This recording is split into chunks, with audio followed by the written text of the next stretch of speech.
देखो भाई, कोशिश करेंगे कि आज इलेक्ट्रोस्टैटिक्स खत्म हो जाए, मतलब जो हम लोग का पार्ट 1 है वो खत्म हो जाए, फिर हम लोग next chapter Gauss's law start करेंगे, ठीक है। तो ध्यान देना इधर, पिछले टर्न पे हम लोग बात कर लिए थे कि ग्राफिकल प्रॉब्लम चल रही थी, इलेक्ट्रिकल पोटेंशियल कैसे फाइंड कर रहे थे हम लोग, और हम पिछले टर्न पे बताए थे कि भाई हम लोग इस टर्न में जो स्टार्ट करेंगे वो है इक्वी पोटेंशियल सरफेस, ठीक है।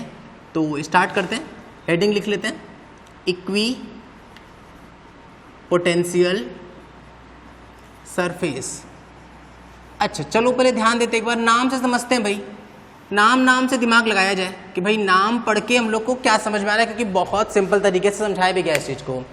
इक्वी पोटेंशियल सरफेस मतलब कि ऐसा कोई सरफेस जिसका पोटेंशियल इक्वल होगा, या थोड़ा और बेहतर पढ़ते हैं इसको, ऐसा सरफेस जिसके हर पॉइंट का पोटेंशियल क्या होगा, सेम, ठीक है। तो यही डेफिनेशन है इक्वी पोटेंशियल सरफेस का। The surface for which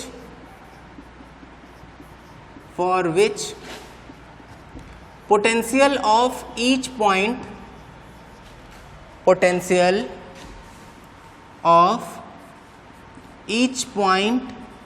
is same, ठीक है। एकदम नॉर्मल सा है भाई कि ऐसा सरफेस जिसके हर पॉइंट का पोटेंशियल क्या हो, for which potential of each point same हो, ठीक है, is known as equi potential surface, ठीक है।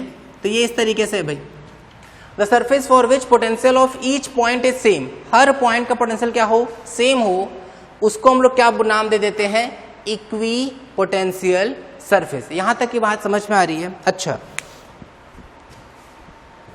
अब दिमाग में ये बात आ सकती है कि सर अच्छा ये बात तो हम लोग रट लिए, इक्वी पोटेंशियल सरफेस, लेकिन कोई भी सरफेस देख के हम कैसे पहचान लेंगे।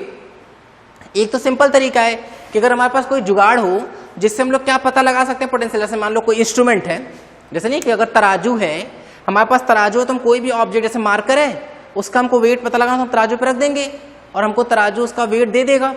तो अगर हमारे पास कोई ऐसा इंस्ट्रूमेंट है जो किसी भी पॉइंट का पोटेंशियल दे सकता है, तो हम क्या करेंगे कि हर सरफेस के पॉइंट का पोटेंशियल उस इंस्ट्रूमेंट के थ्रू निकालेंगे, और अगर हर पॉइंट का पोटेंशियल सेम आ गया तो हम बोल देंगे कि वो सरफेस कैसा है, इक्वी पोटेंशियल सरफेस है। लेकिन भाई अगर हमको नॉर्मली पता लगाना, मान लेते हैं ऐसा इंस्ट्रूमेंट नहीं यूज करना है, मैथमेटिकल इक्वेशन लानी है, कैसे कोई कंडीशन सोच ली जाए या पता लगा ली जाए कि भाई जो भी सरफेस उस कंडीशन को सेटिस्फाइड कर देगा तो हम उस सरफेस को क्या बोल देंगे, इक्वी पोटेंशियल सरफेस। तो सोचते हैं अगर हमको इसको मैथमेटिकली देखना हुआ, मैथमेटिकली, तो क्या दिमाग लगा सकते हैं हम लोग, भाई क्या बोला गया है, बोला गया है कि पोटेंशियल क्या हो, सेम, यही बोला गया है। अगर हम उस पर दो पॉइंट चुनते हैं, जैसे मान लेते हैं हमारे पास कोई सरफेस ऐसे, इस तरह से मान लेते हैं हम कोई सरफेस ले लिया, ऐसे डिजाइनदार सरफेस, ऐसे ऐसे ऐसे ऐसे ऐसे ऐसे, ठीक है। अच्छा अब इस सरफेस से मान लेते हैं हम लोग, लेट से दो पॉइंट हमारे पास, एक पॉइंट है ए, एक और पॉइंट ले लेते हैं हम लोग, मान लेते हैं बी, ठीक है। अगर ये इक्वी पोटेंशियल सरफेस है, इफ इट इज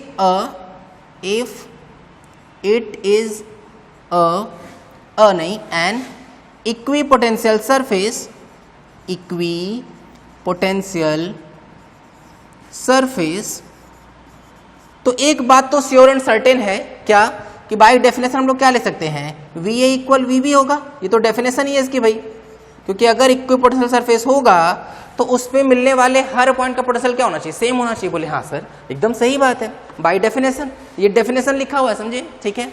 अच्छा अब इसका मतलब क्या हुआ, क्या हम लोग इससे ये भी लिख सकते हैं क्या कि भाई जो चेंज इन पोटेंशियल है, चेंज इन पोटेंशियल वो भी जीरो होगा, चेंज इन पोटेंशियल वो भी जीरो होगा। सही बात है, अरे जब पोटेंशियल सेम होगा तो हम किसी एक पोटेंशियल में से दूसरा पोटेंशियल माइनस करेंगे तो निश्चित तौर पर जीरो ही तो आएगा ना भाई, ठीक है। हाँ ये बात तो सही था। अब हम लोग मान लेते हैं कि इस चीज को हम लोग बहुत स्मॉल चेंज के लिए करते हैं, लेट्स हम उसको लिखें क्या, डीवी। अब ध्यान दियो कि पिछले टर्न पे हम लोग ये फॉर्मूला बहुत बार यूज किए थे, तो हम उसी फॉर्मूले से आगे बढ़ रहे हैं, क्योंकि जो डीवी है वो क्या दिखा रहा है, डीवी बता रहा है कि पोटेंशियल में बहुत स्मॉल सा चेंज हुआ है। तो हम क्या लिखते हैं formula, minus of dV, equal क्या था फॉर्मूला, याद करो पिछले टर्म पे क्या फॉर्मूला था, इलेक्ट्रिक फील्ड के टर्म में डीवी का फॉर्मूला क्या लिखे थे, हम लोग लिखे थे E vector dot D R vector. बोले हाँ सर सही बात है ये तो। अच्छा अगर E vector dot D R vector लिखे हैं तो अगर हम इसके डॉट प्रोडक्ट को कर लें तो क्या मिलेगा हम लोग को, E D R cos theta होगा कि नहीं, अरे यही तो होगा ना भाई, ए बी कॉस थीटा, जहां पे हम लोग ए वेक्टर डॉट बी वेक्टर का ये फॉर्मूला यूज किए थे। बोले हाँ ये बात तो सही है सर। अच्छा थोड़ा ध्यान देते हैं एक बार भाई, अगर हम इस वाले टर्म पे फोकस करते हैं, हमको ये चीज क्या चाहिए, इक्विपोटेंशियल सरफेस के लिए ये टर्म तो पक्के से जीरो होना चाहिए। अब ये टर्म जीरो, ये टर्म किस पर डिपेंड कर रहा है, इन तीनों पर डिपेंड कर रहा है। तो क्या क्या तरीका है इसके थ्रू जीरो पाने का, अगर तीन चीज का, ऐसे नहीं इसको मैथ्स के अकॉर्डिंग सोचते हैं, अगर 3 नंबर का मल्टीप्लाई किया गया होगा तो क्या चांस है, या तो तीनों जीरो हो, या तो दो कोई जीरो हो, या तो एटलीस्ट कोई एक तो जीरो होना ही चाहिए। ठीक है, बात सही है, बोले हाँ सर सही बात है। देखो ऐसे सोचो, अगर हमको 2 पॉइंट का कंपैरिजन करना है तो हमको कुछ ना कुछ तो चलना पड़ेगा ना, चाहे भले बहुत स्मॉल डिस्प्लेसमेंट होगा, जैसे हम ए से बी गए, अगर हम ए से बहुत हल्का सा दूर जाएंगे तो भी कुछ ना कुछ चल गए कि नहीं, तो डी आर कुछ ना कुछ तो हो जाएगा क्योंकि कुछ ना कुछ तो डिस्प्लेसमेंट हुआ है। बोले हाँ सर ये बात तो सही है, इसका मतलब कि डी आर तो पक्के से जीरो कभी नहीं हो सकता। ठीक है, अच्छा एक रीजन हो सकता है क्या, कि वहां इलेक्ट्रिक फील्ड ही ना हो। अरे अगर ई जीरो कर देंगे तब तो होएगा ना काम, क्योंकि इन सबसे कोई मतलब ना, क्योंकि ये जीरो तो फिर सबको जीरो कर देगा। तो एक तरीका क्या है, इक्विपोटेंशियल सरफेस पाने का एक तरीका हो गया कि जो इलेक्ट्रिक फील्ड है, इलेक्ट्रिक फील्ड ई वेक्टर वो वहां पर हो ही ना, उस सरफेस पर इलेक्ट्रिक फील्ड ही ना हो, तो मिल जाएगा इक्विपोटेंशियल सरफेस। बोले हाँ सर सही बात है, लेकिन एक जो सबसे इंपॉर्टेंट है, और ये डेफिनेशन में भी कई बार कई सारी बुक्स में लिखा रहता है, हम अगर कॉस थीटा को जीरो कर दें तो भी काम हो जाएगा कि नहीं, और कॉस थीटा केवल तभी जीरो हो सकता है जब थीटा की वैल्यू क्या हो, 90 डिग्री। बात समझ में आ रही है। अच्छा अगर जो हम लाइन बोलने वाले ना, ये पिछले टर्म पे भी हम सिखा के गए थे भाई, अगर हमारे पास ऐसा कोई सरफेस है जिससे इलेक्ट्रिक फील्ड परपेंडिकुलर है, तो उस सरफेस के हर पॉइंट का पोटेंशियल सेम आया था कि नहीं, और उसी सरफेस को पिछले टर्म पे जिसका नाम लिए थे, उसी सरफेस को अब हम इस टाइम पे इस लेक्चर में उसका नामकरण कर रहे हैं। क्या नाम है उसका, इक्विपोटेंशियल सरफेस। मतलब अगर किसी सरफेस से इलेक्ट्रिक फील्ड परपेंडिकुलर होगा तो वो सरफेस निश्चित तौर पर इक्विपोटेंशियल सरफेस होगा। ठीक है, क्योंकि थीटा 90 रखेंगे तो कॉस 90 जीरो, तो चाहे ई कुछ भी हो चाहे डी आर कुछ भी हो, ये पूरा टर्म जीरो हो गया कि नहीं, पूरा टर्म जीरो, तो डीवी जीरो, किसी चीज का चेंज जीरो, इसका मतलब निश्चित तौर पे वो दोनों की जो वैल्यू होगी वो क्या रही होगी, सेम रही होगी। ठीक है, तो पोटेंशियल सेम मतलब नाम क्या आ जाएगा, इक्विपोटेंशियल सरफेस। अगर बहुत सही से ध्यान दे रहे हैं तो अब हम इक्विपोटेंशियल सरफेस की प्रॉपर्टी भी बता दिए। एक प्रॉपर्टी हम बता दिए, क्या प्रॉपर्टी है, एक एक्चुअली में 2 हो गई। किसी सरफेस को इक्विपोटेंशियल सरफेस कब बोल सकते हैं, एक अगर वहां इलेक्ट्रिक फील्ड ही ना हो, अरे जब इलेक्ट्रिक फील्ड होगा ही नहीं तो जीरो, डीवी जीरो मतलब पोटेंशियल सेम, मतलब क्या हो जाएगा, इक्विपोटेंशियल सरफेस। ठीक है, एक और तरीका क्या हम बोले कि अगर इलेक्ट्रिक फील्ड उस सरफेस से क्या हो जाए, परपेंडिकुलर, थीटा की वैल्यू 90 डिग्री। अब दिमाग में हो सकता है क्वेश्चन आ रहा हो कि सर ये थीटा किसके बीच का एंगल है, ये थीटा जो है, थीटा ये है angle between electric field vector and D R vector. ठीक है, ध्यान देना एक बार ना, जैसे हम समझा रहे इस चीज को, मान लेते हैं ये हेड, ये कैप क्या बता रहा है, कैप हमेशा हेड को बता रहा है। ठीक है, तो इधर की तरफ इलेक्ट्रिक फील्ड, नीचे इलेक्ट्रिक फील्ड, इधर इलेक्ट्रिक फील्ड, इधर इलेक्ट्रिक फील्ड, इधर इलेक्ट्रिक फील्ड, सब जगह इलेक्ट्रिक फील्ड, ऐसे मान लेते हैं इधर की तरफ जाता हुआ। ठीक है, अब हमारे हाथ से जो प्लेन बन रहा है इसको आइडेंटिफाई कर लो, ये रहा प्लेन। ये प्लेन पर अगर हम चलें, किसी भी तरफ चलेंगे, किसी भी तरफ छोटा सा भी चलेंगे अगर, तो वो इलेक्ट्रिक फील्ड तो इधर है ना, तो इलेक्ट्रिक फील्ड के परपेंडिकुलर रहा कि नहीं, चाहे इधर इधर इधर इधर कहीं पे भी चले, इलेक्ट्रिक फील्ड तो इधर ही है ना, तो हम चाहे किसी भी तरफ चले, हमेशा डिस्प्लेसमेंट इलेक्ट्रिक फील्ड के परपेंडिकुलर है कि नहीं, बोले हाँ सर ये बात तो सही है। अच्छा जब इलेक्ट्रिक फील्ड के वो डिस्प्लेसमेंट परपेंडिकुलर है तो अगर थीटा 90 रखे तो यहां से ये वैल्यू कितना आ जाएगा, 0 डिग्री आ जाएगा। तो पोटेंशियल क्या रहेगा, सेम। और ये पिछले टर्न पे भी हम लोग प्रूफ किए थे, ठीक है, बस नाम नहीं लिए थे। तो यहाँ हम नाम ले रहे हैं कि उस सरफेस को हम लोग क्या बोल देंगे, इक्वी पोटेंशियल सरफेस बोल देंगे, ठीक है। अच्छा, ये इतनी ज्यादा बार क्यों समझा रहे हैं, इसलिए समझा रहे हैं ना क्योंकि इक्वी पोटेंशियल सरफेस अभी रटो, क्योंकि एकदम सेम टू सेम कहानी आएगी। चीजों का हम नाम बदल देंगे लेकिन तरीका, पढ़ने का तरीका, एग्जाम्पल, वो सब कुछ सेम ही रहेगा। कब, जब हम लोग वेव ऑप्टिक्स पढ़ेंगे ना तो वहाँ हम लोग नाम लेंगे एक वेव फ्रंट का, ठीक है। तो वेव फ्रंट में जितने एग्जाम्पल होते हैं, 3 तरह के वेव फ्रंट होते हैं, तो सिमिलर 3 तरह के इक्वी पोटेंशियल सरफेस भी होती है। यहाँ इलेक्ट्रिक फील्ड सरफेस के परपेंडिकुलर है, वहाँ जो लाइट या जो वेव होती है वो वेव फ्रंट के परपेंडिकुलर होती है, ठीक है।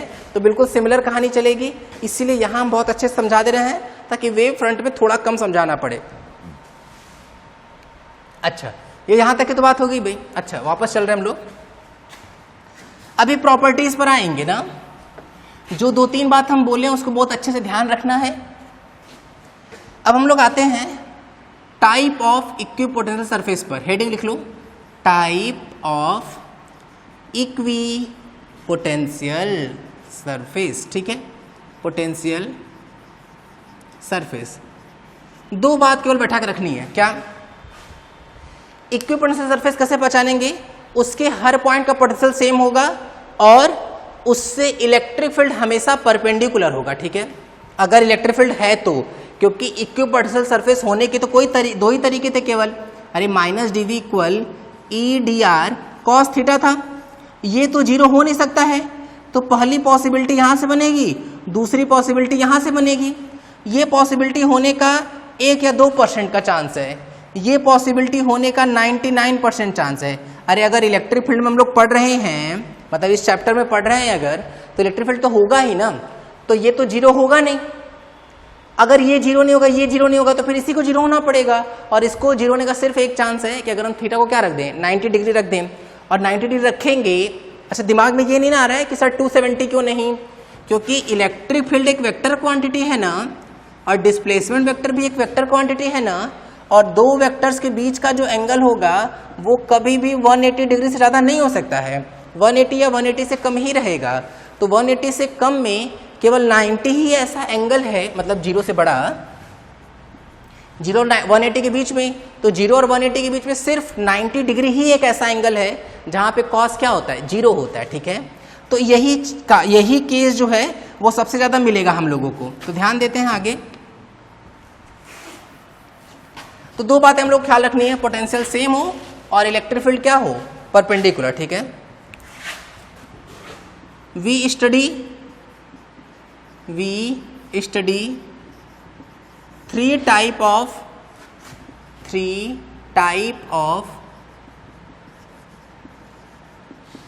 इक्वी पोटेंशियल सरफेस, ठीक है। 3 टाइप का हम लोग इक्वी पोटेंशियल सरफेस पढ़ते हैं, ठीक है। अच्छा, कौन कौन सा भाई, पहले हम लोग हेडिंग के फॉर्म में चल रहे हैं या पॉइंट के फॉर्म में पहले लिख लेते हैं, ठीक है। पहला है spherical equi potential surface, spherical equi potential surface, ठीक है। सेकंड क्या है भाई, स्फेरिकल हो गया, फिर क्या आता है, फिर आता है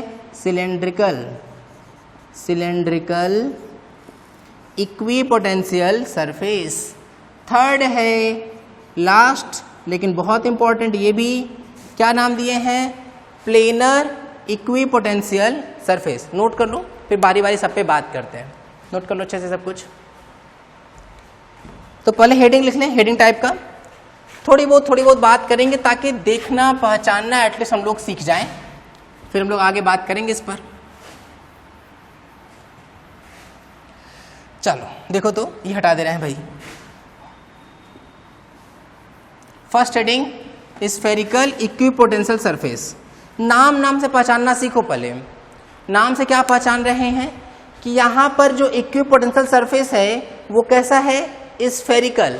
स्फेयर मतलब 3D में, ठीक है। अच्छा, दो बातें दिमाग में चलानी है हमेशा। इक्विपोटेंशियल सरफेस वो सरफेस होगा जिसके हर पॉइंट का पोटेंशियल सेम होगा और उससे इलेक्ट्रिक फील्ड अगर है तो परपेंडिकुलर ही होना चाहिए। ध्यान देते हैं, स्फेरिकल इक्विपोटेंशियल सरफेस कैसे बनाएंगे? तो पहले हम लोग कोई स्फेयर ड्रॉ करते हैं ना। मान लेते हैं कि हमारे पास कोई एक स्फेयर है, इसके हर पॉइंट का पोटेंशियल क्या है, सेम। अब ये सोचते हैं हम लोग ये कैसे हो सकता है?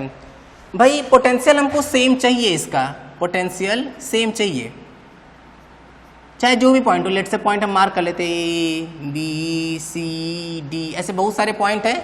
इन सभी पॉइंट का पोटेंशियल क्या होना चाहिए, सेम होना चाहिए, ठीक है। देखना ध्यान से भाई, अब हमको ये चाहिए सिंपल, पहले सिंपल ये सोचते रहेंगे कि पोटेंशियल सेम चाहिए। अब पोटेंशियल का अगर हम बहुत फंडामेंटल फॉर्मूला सोचे तो क्या फॉर्मूला था, V इक्वल KQ/R, जहाँ पे Q क्या था, पॉइंट चार्ज, और उससे R डिस्टेंस पर अगर कोई पॉइंट है P तो ये उस पर्टिकुलर पॉइंट का पोटेंशियल था। बोले हाँ सर ये बात तो सही है। अच्छा, अब अगर ध्यान दे रहे होंगे तो बहुत बेहतर समझ में आना चाहिए कि अगर हम सेंटर पर कोई चार्ज रख दे Q और अगर R डिस्टेंस का या R रेडियस का हम एक स्फेयर ड्रॉ कर दें तो उस स्फेयर के हर पॉइंट का पोटेंशियल बिल्कुल सेम होगा। सही बात है ये, ध्यान दो। जैसे अभी हम जो बोर्ड बनाया वो तो सर्कुलर लग रहा होगा ना, इमेजिन करना पड़ेगा थोड़ा सा। जैसे मान लेते हैं यहाँ कोई पॉइंट चार्ज है हमारे पास, ठीक है। अब हम एक बड़ी सी, जैसे फुटबॉल मान लो, फुटबॉल के सेंटर पर, एकदम सेंटर मान लेते हैं कोई चार्ज रखा हुआ, ऐसे काट के अंदर पहुंचे और बाहर आके फुटबॉल को फुला दिए, फिर से वापस सही हो गया, ठीक है। तो सेंटर मान लो कोई चीज एकदम जादू से चिपका हुआ है, टिका हुआ है, वहां कोई Q चार्ज मान लेते हैं, तो उससे R डिस्टेंस पर ही फुटबॉल का हर पार्ट होगा कि नहीं, फुटबॉल का हर पार्ट तो R ही डिस्टेंस पर होगा पूरा। तो हर पॉइंट का पोटेंशियल जो होगा वो तो सेम होगा। बोले कितना होगा, बोले यही होगा KQ/R। तो बोले कि इसका मतलब निश्चित तौर पर कि स्फेरिकल जो इक्विपोटेंशियल सरफेस होता है वो किसके लिए डिफाइन होता है, फॉर पॉइंट चार्ज। पहले ये बात समझ में आ रही कि नहीं कि भाई जो स्फेरिकल इक्विपोटेंशियल सरफेस बनता है वो किसके लिए बनता है, पॉइंट चार्ज के लिए बनता है। अच्छा, कहाँ रखा होगा वो चार्ज, एट सेंटर पे रखा हुआ, ठीक है। अच्छा, ये बात तो समझ में आ गई। अब थोड़ा ध्यान देते हैं कि क्या इलेक्ट्रिक फील्ड इसके परपेंडिकुलर है कि नहीं है। ध्यान देते हैं एक बार। भाई Q चार्ज है, अभी हम पॉजिटिव मान के चल रहे हैं, तो इससे इलेक्ट्रिक फील्ड लाइंस ऐसे बाहर की तरफ निकल रही होंगी, इस तरह से,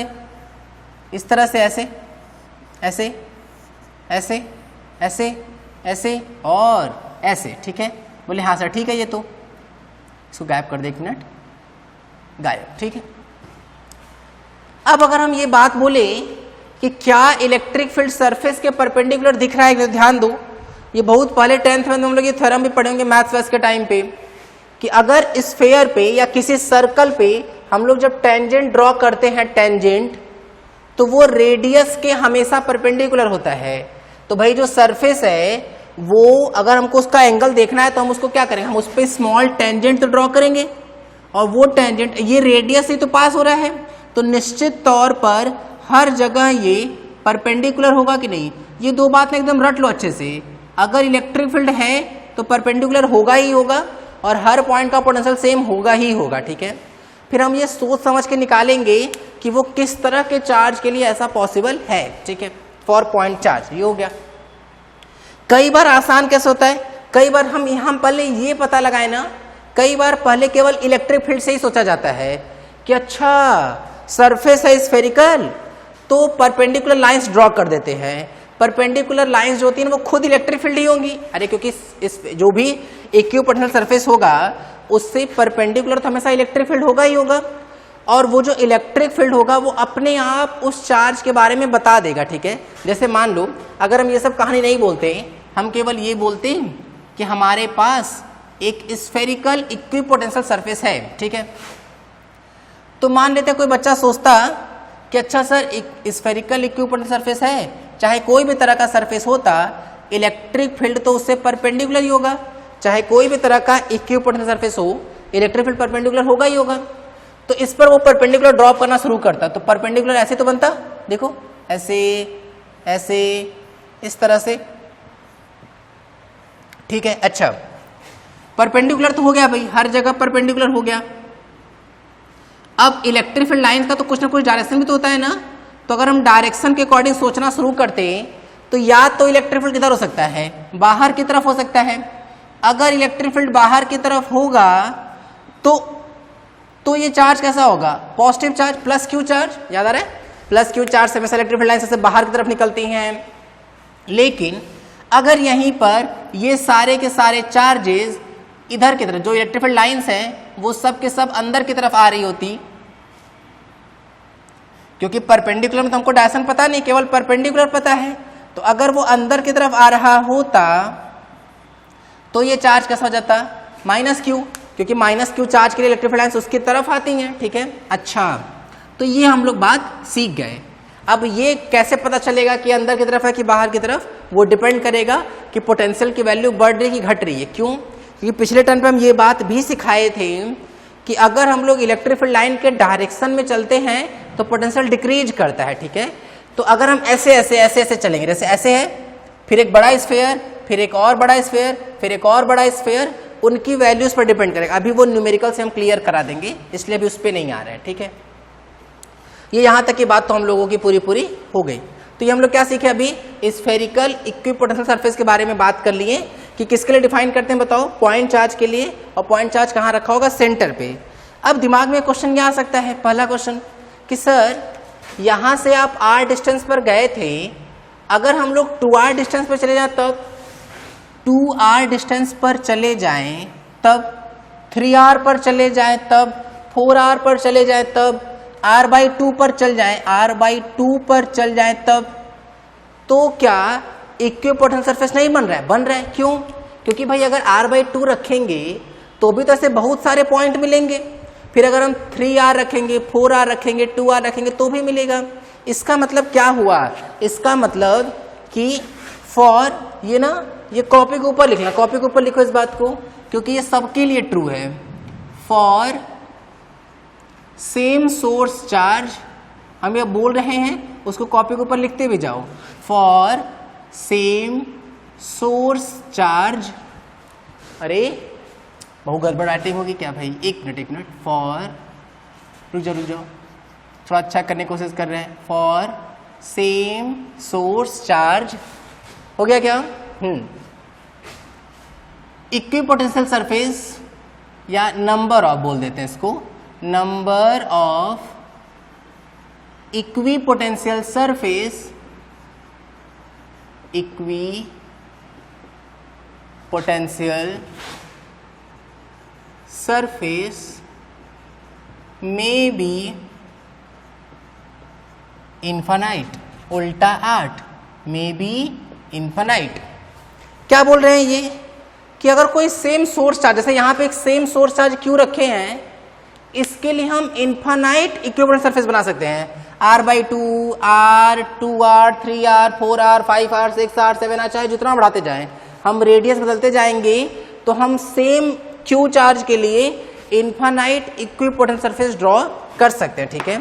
तो ये स्फेरिकल इक्विपोटेंशियल सरफेस में ये लिख लो, ये दोनों फिगर बना लो, और फिर ये लाइन तो कॉपी के ऊपर लिखनी है, ठीक है। इतनी बात लिख लेते हैं।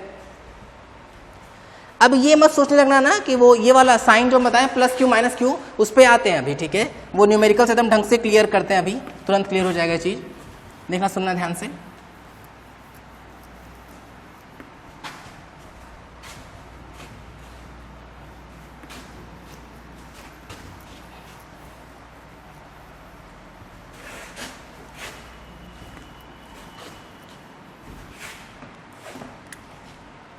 Question: If equipotential surface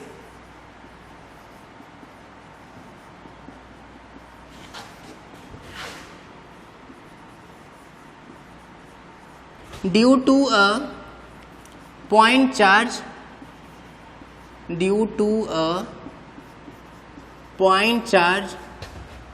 is as shown, ठीक है, दिखाया गया है। वो कैसा दिखाया गया देख लेते हैं एक बार। ऐसे ऐसे ऐसे, ठीक है, इस तरह से ड्रॉ किया। अरे बहुत गंदा बन गया क्या, एक मिनट,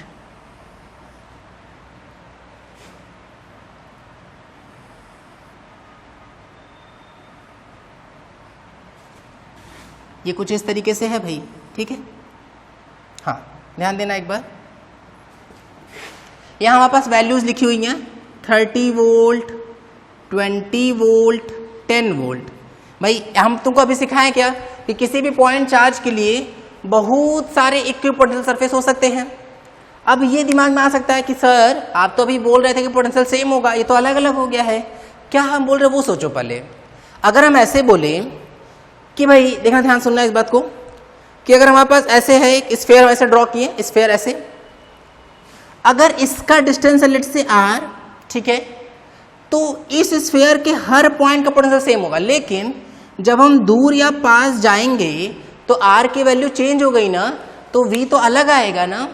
क्या हम बोल रहे हैं कि उस सरफेस के पॉइंट का पोटेंशियल सेम होगा। अगर किसी और सरफेस पर मूव कर गए तो उनके पॉइंट्स का पोटेंशियल आपस में सेम होगा, लेकिन फिर किसी और सरफेस पर मूव कर गए तो उसके पॉइंट्स का पोटेंशियल सेम होगा। बात समझ में आ रही है?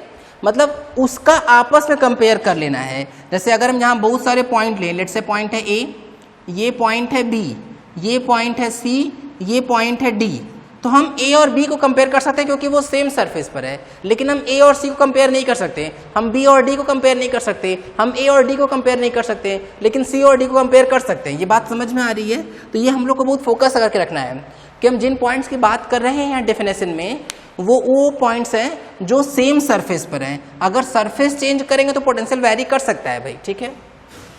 ये दिया हुआ है, तो क्या पूछा जा रहा है? Number 1, polarity of charge, polarity of charge. अच्छा, ऐसा क्वेश्चन वो खोज रहे हैं क्या? चार्ज खोज रहे हैं क्या? अरे चार्ज तो सेंटर पर ही रखा है ना भाई, ठीक है। Second, draw electric field due to it. Electric field पूछा जा रहा है। पहला क्या पूछा जा रहा है? पोलैरिटी ऑफ चार्ज, कि चार्ज की क्या पोलैरिटी है, ठीक है। सेकंड पूछा जा रहा है कि उस चार्ज की वजह से जो इलेक्ट्रिक फील्ड होगा उसको ड्रॉ कर रहा है, मतलब बाहर की तरफ होगा कि अंदर की तरफ होगा। चलो ऐसा करते हैं, 5 मिनट के वीडियो रोकते हैं और पहले सोच लेते हैं एक बार। कर लिए हैं क्या? देखा, सुनना ध्यान से भाई, बहुत आसान क्वेश्चन एक्चुअली में। हमने यहाँ क्यों सॉल्यूशन लिख रहे हैं, यही सॉल्यूशन लिख लेते हैं, ठीक है। तो हम इसी फिगर में बना लेते हैं, लेकिन कॉपी में नोट करते वक्त तुम लोग को एकदम ख्याल रखना है कि भाई सॉल्यूशन के लिए अलग से फिगर बनाना है, ठीक है। सेम क्वेश्चन के फिगर में नहीं गोज गाज देंगे, पता चला। देखो सुनो ध्यान से भाई, सबसे पहले क्या पूछा जा रहा है? पोलैरिटी पूछा जा रहा है। पोलैरिटी डिपेंड करेगा एक्चुअली में ना, पहले इलेक्ट्रिक फील्ड ड्रॉ करना पड़ेगा। अगर इलेक्ट्रिक फील्ड ड्रॉ कर लेंगे तो वो अपने आप खुद ही पोलैरिटी पता चल जाएगा, ठीक है। अब क्या बात बोले थे हम पिछले टर्न पे? हम ये बोले थे कि जब हम लोग इलेक्ट्रिक फील्ड के डायरेक्शन में चलते हैं तो पोटेंशियल डिक्रीज करता है। जैसे अगर यहाँ A और यहाँ B ले लें, इलेक्ट्रिक फील्ड इधर की तरफ है तो पोटेंशियल A का ज़्यादा होगा, B का कम होगा। इलेक्ट्रिक फील्ड के डायरेक्शन में चलने पर पोटेंशियल डिक्रीज कर जाता है। अच्छा, इसका मतलब भाई एक बात तो कंफर्म है, electric field lines equipotential surface के तो परपेंडिकुलर ही रखना पड़ेगा, तो ये तो ऐसे ही बनेगा, ये तो कंफर्म हो गया। अरे तभी तो परपेंडिकुलर हो पाएगा ना, परपेंडिकुलर परपेंडिकुलर परपेंडिकुलर परपेंडिकुलर, ये सब परपेंडिकुलर है, ठीक है। तो ये परपेंडिकुलर हो गया भाई, बना दिए अच्छे से परपेंडिकुलर हर जगह, ये इस तरह से, ठीक। अच्छा, अब बात यह आता है, दिमाग में सोचते हैं थोड़ा हम लोग ध्यान से, कि भाई पोटेंशियल किधर की तरफ घट रहा है। जब हम लोग बाहर की तरफ चल रहे हैं तो पोटेंशियल बढ़ रहा है। इलेक्ट्रिक फील्ड के डायरेक्शन चलने पोटेंशियल कौन चाहिए? घटना चाहिए। इसका मतलब निश्चित तौर पर जो इलेक्ट्रिक फील्ड का डायरेक्शन होगा वो तो अंदर की तरफ हो जाएगा। देखो ऐसे ऐसे हो जाएगा, क्यों? क्योंकि तभी तो देखो ना, जैसे अगर हम लोग ऐसे चलेंगे, देखना पहले कितना था 30, फिर कितना हो गया 20, निश्चित तौर पर इलेक्ट्रिक फील्ड इधर होगा क्योंकि 20 के बाद फिर वो 10 हो गया। इसका मतलब कि जो इलेक्ट्रिक फील्ड होगा वो किधर की तरफ होगा, अंदर की तरफ होगा। और अगर इलेक्ट्रिक फील्ड ऐसा है तो निश्चित तौर पर जो चार्ज होगा वो माइनस क्यू वाला होगा कि नहीं, क्योंकि माइनस क्यू के लिए ही इलेक्ट्रिक फील्ड लाइंस जो होती हैं वो टर्मिनेट करती हैं चार्ज पर, क्योंकि अगर प्लस क्यू होता तब तो ओरिजिनेट करती, तब बाहर की तरफ निकलती ना। इलेक्ट्रिक फील्ड लाइंस के लेक्चर में हम ये बात पढ़ाए थे अच्छे से, ठीक है। तो पहले क्या देखेंगे कि भाई पोटेंशियल बढ़ रहा है कि घट रहा है। अगर पोटेंशियल घट रहा होगा तो वो किसका डायरेक्शन हो जाएगा, इलेक्ट्रिक फील्ड का। लेकिन अगर पोटेंशियल बढ़ रहा होगा तो वो इलेक्ट्रिक फील्ड के डायरेक्शन के क्या हो जाएंगे, अपोजिट चल रहे होंगे, ठीक है। और अगर इलेक्ट्रिक फील्ड टूवर्ड्स सेंटर है तो माइनस क्यू चार्ज, अगर अवे फ्रॉम द सेंटर चल रहा है तो फिर प्लस क्यू चार्ज, ठीक है। तो चलो अब नेक्स्ट आगे बढ़ते हैं हम लोग। नेक्स्ट क्या है हम लोग का, सिलेंड्रिकल वेव फ्रंट।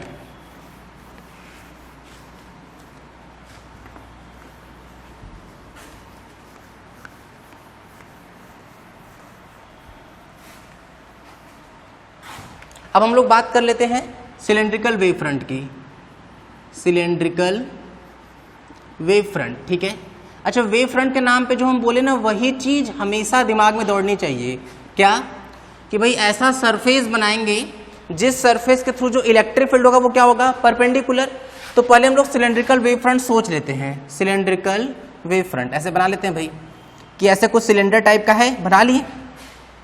एक और बना लेते हैं, मान लेते हैं ये बड़ा सिलेंडर, ठीक है, ऐसे ये इस तरह से मान लेते हैं हम लोग, बड़ा सा सिलेंडर ले आए इस तरह से कुछ। अब हम लोग को सोचना है कि इस सरफेस से पहली बात कि इलेक्ट्रिक फील्ड कैसे होना चाहिए, परपेंडिकुलर, ठीक है। जैसे घर में गिलास होता है ना, गिलास, अब गिलास तो ऐसे होता है, लेकिन अगर मान लेते हैं हम लोग ऐसे कि एकदम गिलास टाइप का, या मार्कर ही समझ लेते हैं, मार्कर का ना सिर्फ आउटर सरफेस देखो, ठीक है। हमको इससे इलेक्ट्रिक फील्ड या तो बाहर की तरफ निकालना है या तो अंदर की तरफ, लेकिन वो इसके सरफेस से परपेंडिकुलर हो, तो निश्चित तौर पर जो इलेक्ट्रिक फील्ड लाइंस होंगी वो इस तरह से होंगी कि नहीं, अरे तभी तो इसके सरफेस से परपेंडिकुलर हो पाएंगे। ये देखो सरफेस से परपेंडिकुलर, ठीक है, या तो बाहर की तरफ या तो अंदर की तरफ। तो कोई एक मान लेते हैं हम लोग, तो हम लोग फिलहाल मान लेते हैं किधर की तरफ, बाहर की तरफ। अब बाहर की तरफ तभी हो सकता था जब, अब ये कैसे हो सकता है कि इलेक्ट्रिक फील्ड लाइंस ऐसे निकले, ऐसे तब निकलेंगे जब पॉजिटिव चार्ज हो, क्योंकि अगर नेगेटिव चार्ज होता तो अंदर की तरफ आती। तो ये कैसा होगा, तब यहाँ पे एक लाइन चार्ज होगा, line charge plus plus plus plus plus plus plus plus plus plus plus plus plus plus, ठीक है। ऐसा समझ लेते जैसे कोई रॉड है, किसी एक रॉड पे पूरा प्लस चार्ज फैला हुआ है, अगर पूरे रॉड पर प्लस चार्ज फैला हुआ होगा तो प्लस से क्या होता है, इलेक्ट्रिक फील्ड लाइन से बाहर निकलेंगी, तो हर दिशा में निकलेंगी कि नहीं, ऐसे ऐसे। तो अगर हम उसको ऐसे एक बराबर डिस्टेंस पर मान लेते हैं, अगर इसका रेडियस लेट से हम आर ले रहे हैं, और ये एक मिनट,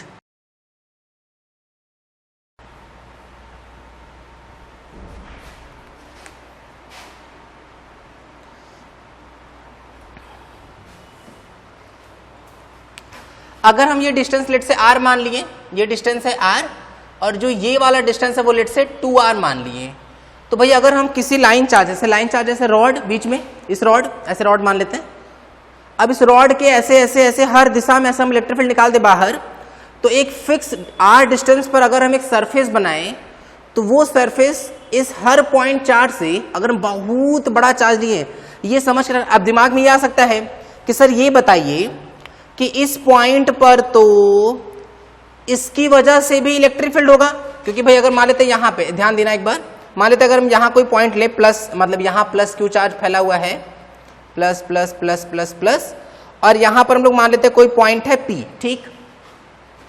तो यहाँ पर इसकी वजह से इलेक्ट्रिक फील्ड तो इधर होगा, लेकिन इसकी वजह से इधर इधर इधर ऐसे इलेक्ट्रिक फील्ड होना चाहिए तब तो दिमाग में आ सकता है सर यहाँ पर इतना ढेर सारा इलेक्ट्रिक फील्ड नीचे है, तब तो रिजल्टेंट तो इसका ये तो नहीं रहा, कुछ और आना चाहिए था।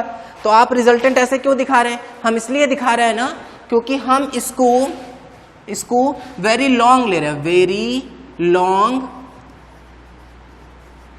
Charged rod. वेरी लॉन्ग लेने से क्या फायदा हो गया, वेरी लॉन्ग लेने से फायदा ये हो गया कि चाहे हम इस पॉइंट को कंपेयर करें, चाहे हम इस पॉइंट को, चाहे इस पॉइंट को, चाहे इस पॉइंट को, किसी भी पॉइंट को कंपेयर करेंगे तो जितना रॉड ऊपर होगा उतना ही नीचे भी होगा। अच्छा ये वेरी लॉन्ग मिलेगा कैसे, कि बहुत बड़ा होगा क्या सर, कि छत को तोड़ के लेके आना पड़ेगा, बोले नहीं। फिजिक्स में अगर कोई चीज वेरी लॉन्ग का मतलब ना, कई बार बुक में लिखा रहेगा इनफाइनाइट लेंथ रॉड, ठीक है। तो इन्फिनिट लेंथ रॉड का मतलब क्या हो जाएगा कि क्या बहुत बड़ा रॉड लाना पड़ेगा, क्या सर बिल्डिंग तोड़ना पड़ेगा? बोले नहीं। अगर जैसे ये मार्कर है ना, इस मार्कर को ही हम इन्फिनिट लेंथ का बना सकते हैं। अगर हम इसको बहुत पास से देखें, जैसे दूर से देख रहे हैं तो हमको छोटा दिखाई दे रहा है, दूर से देख रहे छोटा दिखाई दे रहा है, पास लेते आते जाएंगे तो रिलेटिवली हमारे करेस्पॉन्डिंग बढ़ता जाएगा। जैसे अगर हम बोले कि देखो तुम्हारे पास लेके आ रहे हैं इस रॉड को ऐसे ऐसे ऐसे ऐसे ऐसे ऐसे, तो इसकी साइज बढ़ती जाएगी। अगर दूर है तो बहुत छोटा लगेगा, लेकिन जैसे जैसे जैसे जैसे ये पास आएगा वैसे वैसे इसकी साइज बढ़ जाएगी। बोले हाँ सर ये बात तो सही है। तो सिमिलर बात हम लोग बोलेंगे कि अगर कोई चीज बहुत लंबा लेके आना, इसका मतलब ये कि बहुत पास से ऑब्जर्व करेंगे तो खुद ही बहुत बड़ा दिखने लगेगा वो। तो वेरी लॉन्ग रॉड लिए, क्यों लिए ये समझ में आ रहा है? ताकि आप सोचो ना कि यहाँ पे जितना नीचे भी उतना ही होगा, अगर नीचे भी उतना ही होगा तो ये ऐसे ऐसे ऐसे ऐसे ऐसे ऐसे आता जाएगा, तो ये सब इन सबको कैंसिल कर देंगे कि नहीं, तो नेट किधर बचेगा? इधर बचेगा। तो वही हम रिजल्टेंट यहाँ दिखा रहे हैं, ठीक है। तो ये इस तरीके की बात हो गई। अच्छा भाई, अगर हम रॉड ऐसे बीच में रख दिए और हम इक्वल डिस्टेंस पे जाएं तो हर जगह इलेक्ट्रिक फील्ड ऐसे निकलेगा।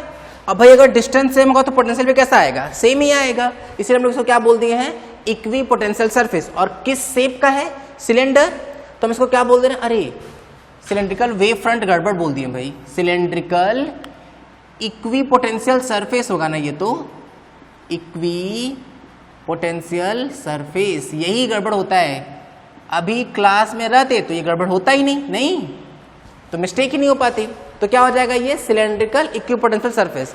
वेव फ्रंट भी बोलना सही था, लेकिन इस चैप्टर में नहीं बोल पाएंगे। किसी और चैप्टर में जाएंगे ना तो सब कुछ सेम बात ही बोलेंगे। बस यहाँ पे सिलेंड्रिकल वेव फ्रंट लिखा होगा, इलेक्ट्रिक फील्ड लाइन की जगह हम लाइट रे बोल देंगे कि रे चल रही है ऐसे, ठीक है। तो नोट कर लो इसको। ये हो गया हम लोग का सेकेंड टाइप। अब लास्ट पे आते हैं हम लोग। Next, planar equi potential surface, third heading. एक मिनट इसको उड़ा दे।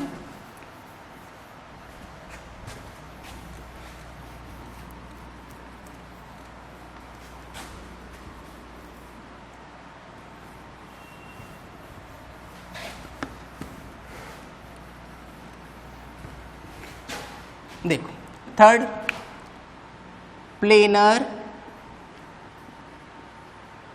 Equi potential surface. नाम से क्लियर भाई कि ऐसा सरफेस होगा जो प्लेन हो, प्लेनर प्लेन सरफेस होगा, ठीक है। Planar equi potential surface. एक बार इस पर ध्यान देते हैं।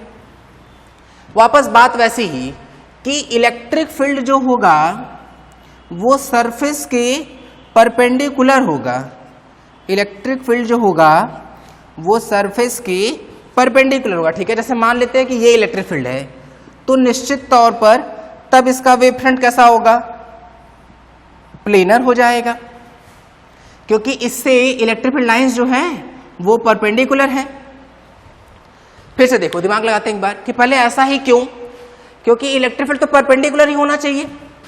अगर हम इलेक्ट्रिक फील्ड को ऐसे ऐसे ऐसे ऐसे बना देते तो हम कहीं भी प्लेन को रख दें तो जो एंगल होगा वो कभी कभी मोर देन 90, कभी लेस देन 90, कुछ भी हो सकता है, ठीक है।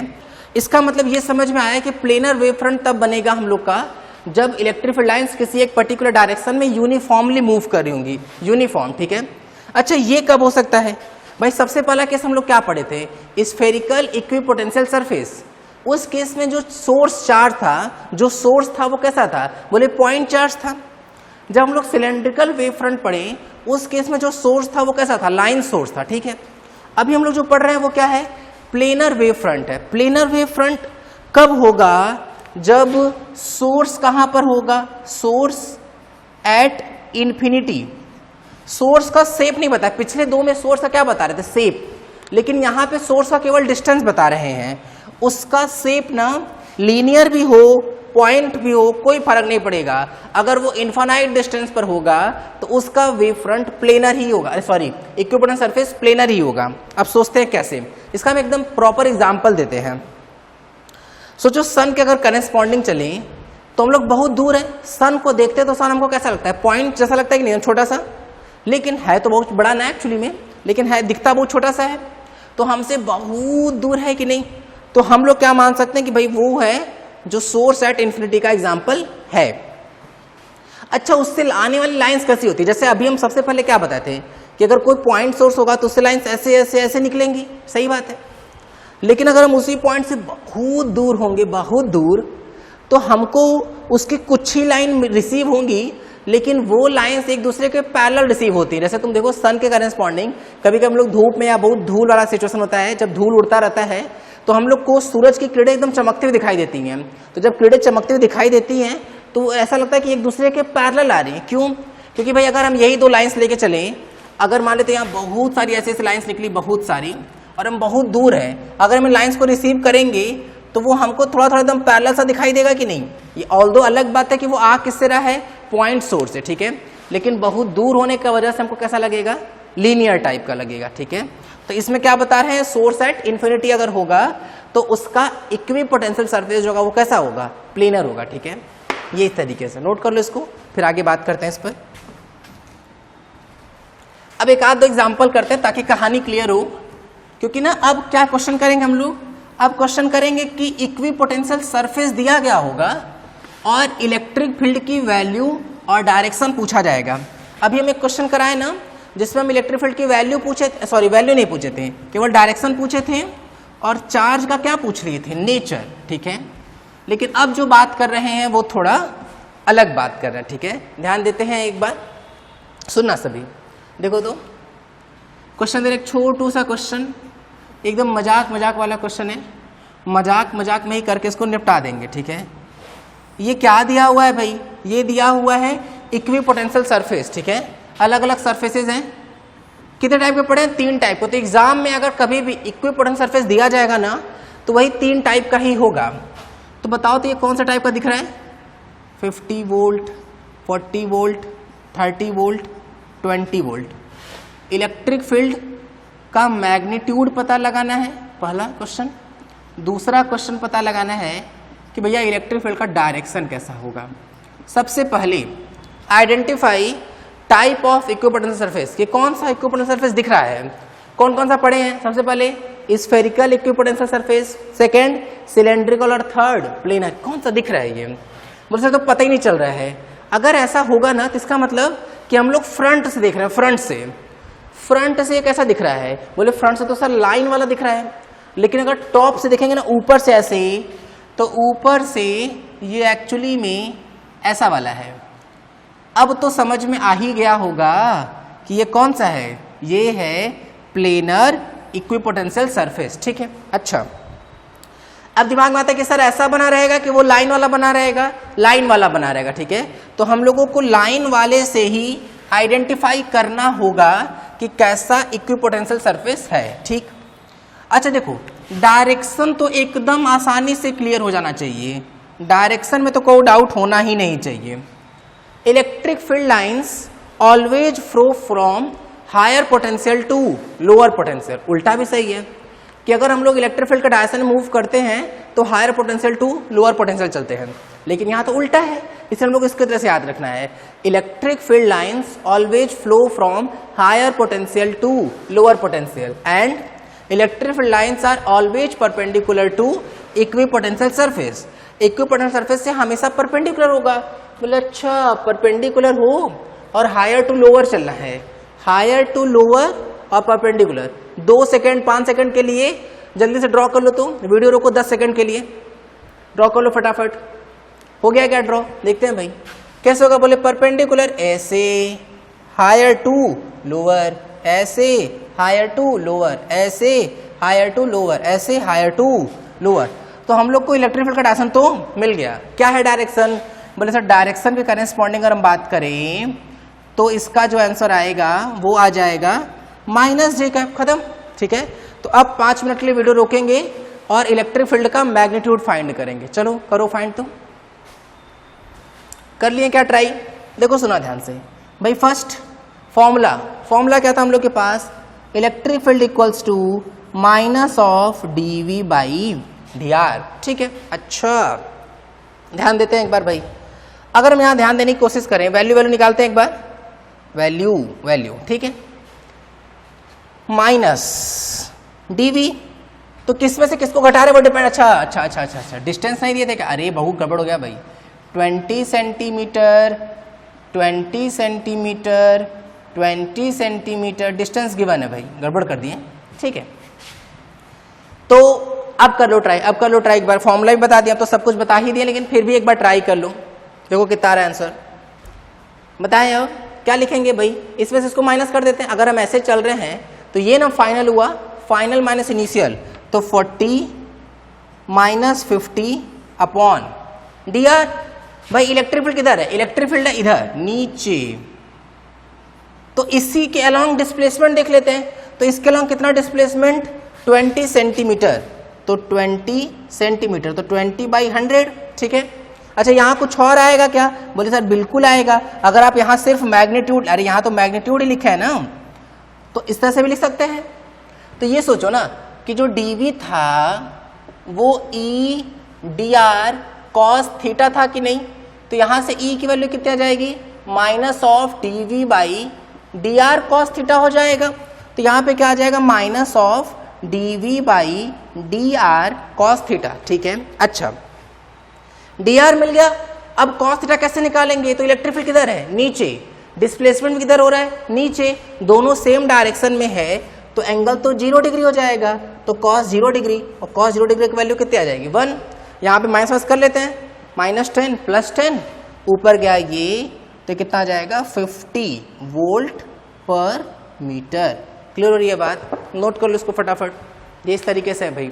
डायरेक्शन क्या आया है, minus of J cap, value कितना है, 50 वोल्ट पर मीटर, नोट करो। आगे बढ़ रहे हैं, इस तरह क्वेश्चन बनना चाहिए भाई, ठीक है, एकदम स्टैंडर्ड क्वेश्चन है ये। अब हल्का फुल्का ना एंगल का खेल खेलते हैं, ये फॉर्मूला रट लो, इसी का यूज करने वाले हैं अब लोग, ठीक है, देखना। अच्छा अब जो क्वेश्चन करा रहे हैं ना, इसी तरीके का क्वेश्चन एच सी वर्मा में भी है, वो भी करा लेते हैं एक बार। तो हम एक क्वेश्चन दे रहे हैं, पहले उसको ट्राई कर लो, और फिर हम लोग करेंगे एच सी वर्मा वाला क्वेश्चन, ठीक है, ध्यान देते हैं भाई।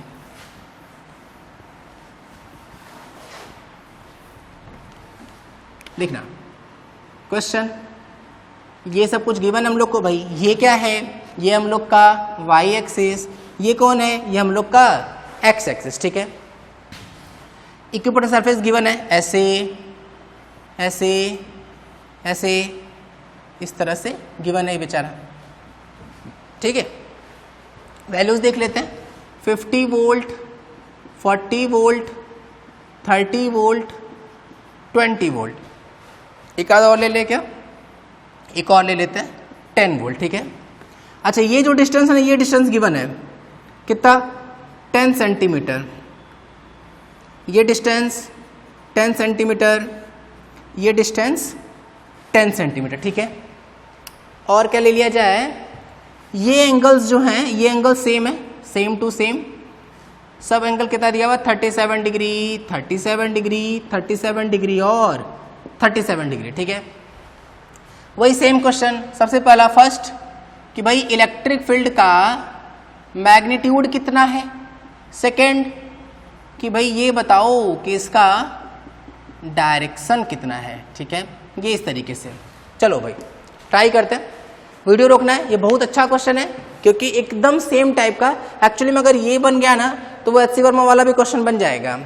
क्या हिंट याद रखना है, electric field lines are always perpendicular to equipotential surface, और फॉर्मूला जो है वो ये गिवन है, ये यूज करना है, ठीक है। चलो वीडियो रोको 10 मिनट के लिए और ट्राई करो, तो एक बार ट्राई करते रहो भाई, जितना ज़्यादा क्वेश्चन ट्राई करते रहेंगे ना तो क्लैरिटी बढ़ती जाएगी धीरे धीरे, बताएं ना। देखना इक्विपोटेंशियल सरफेस, फिर से कैसा इक्विपोटेंशियल सरफेस है, प्लेनर है, बोले हाँ सर प्लेनर तो दिख रहा है।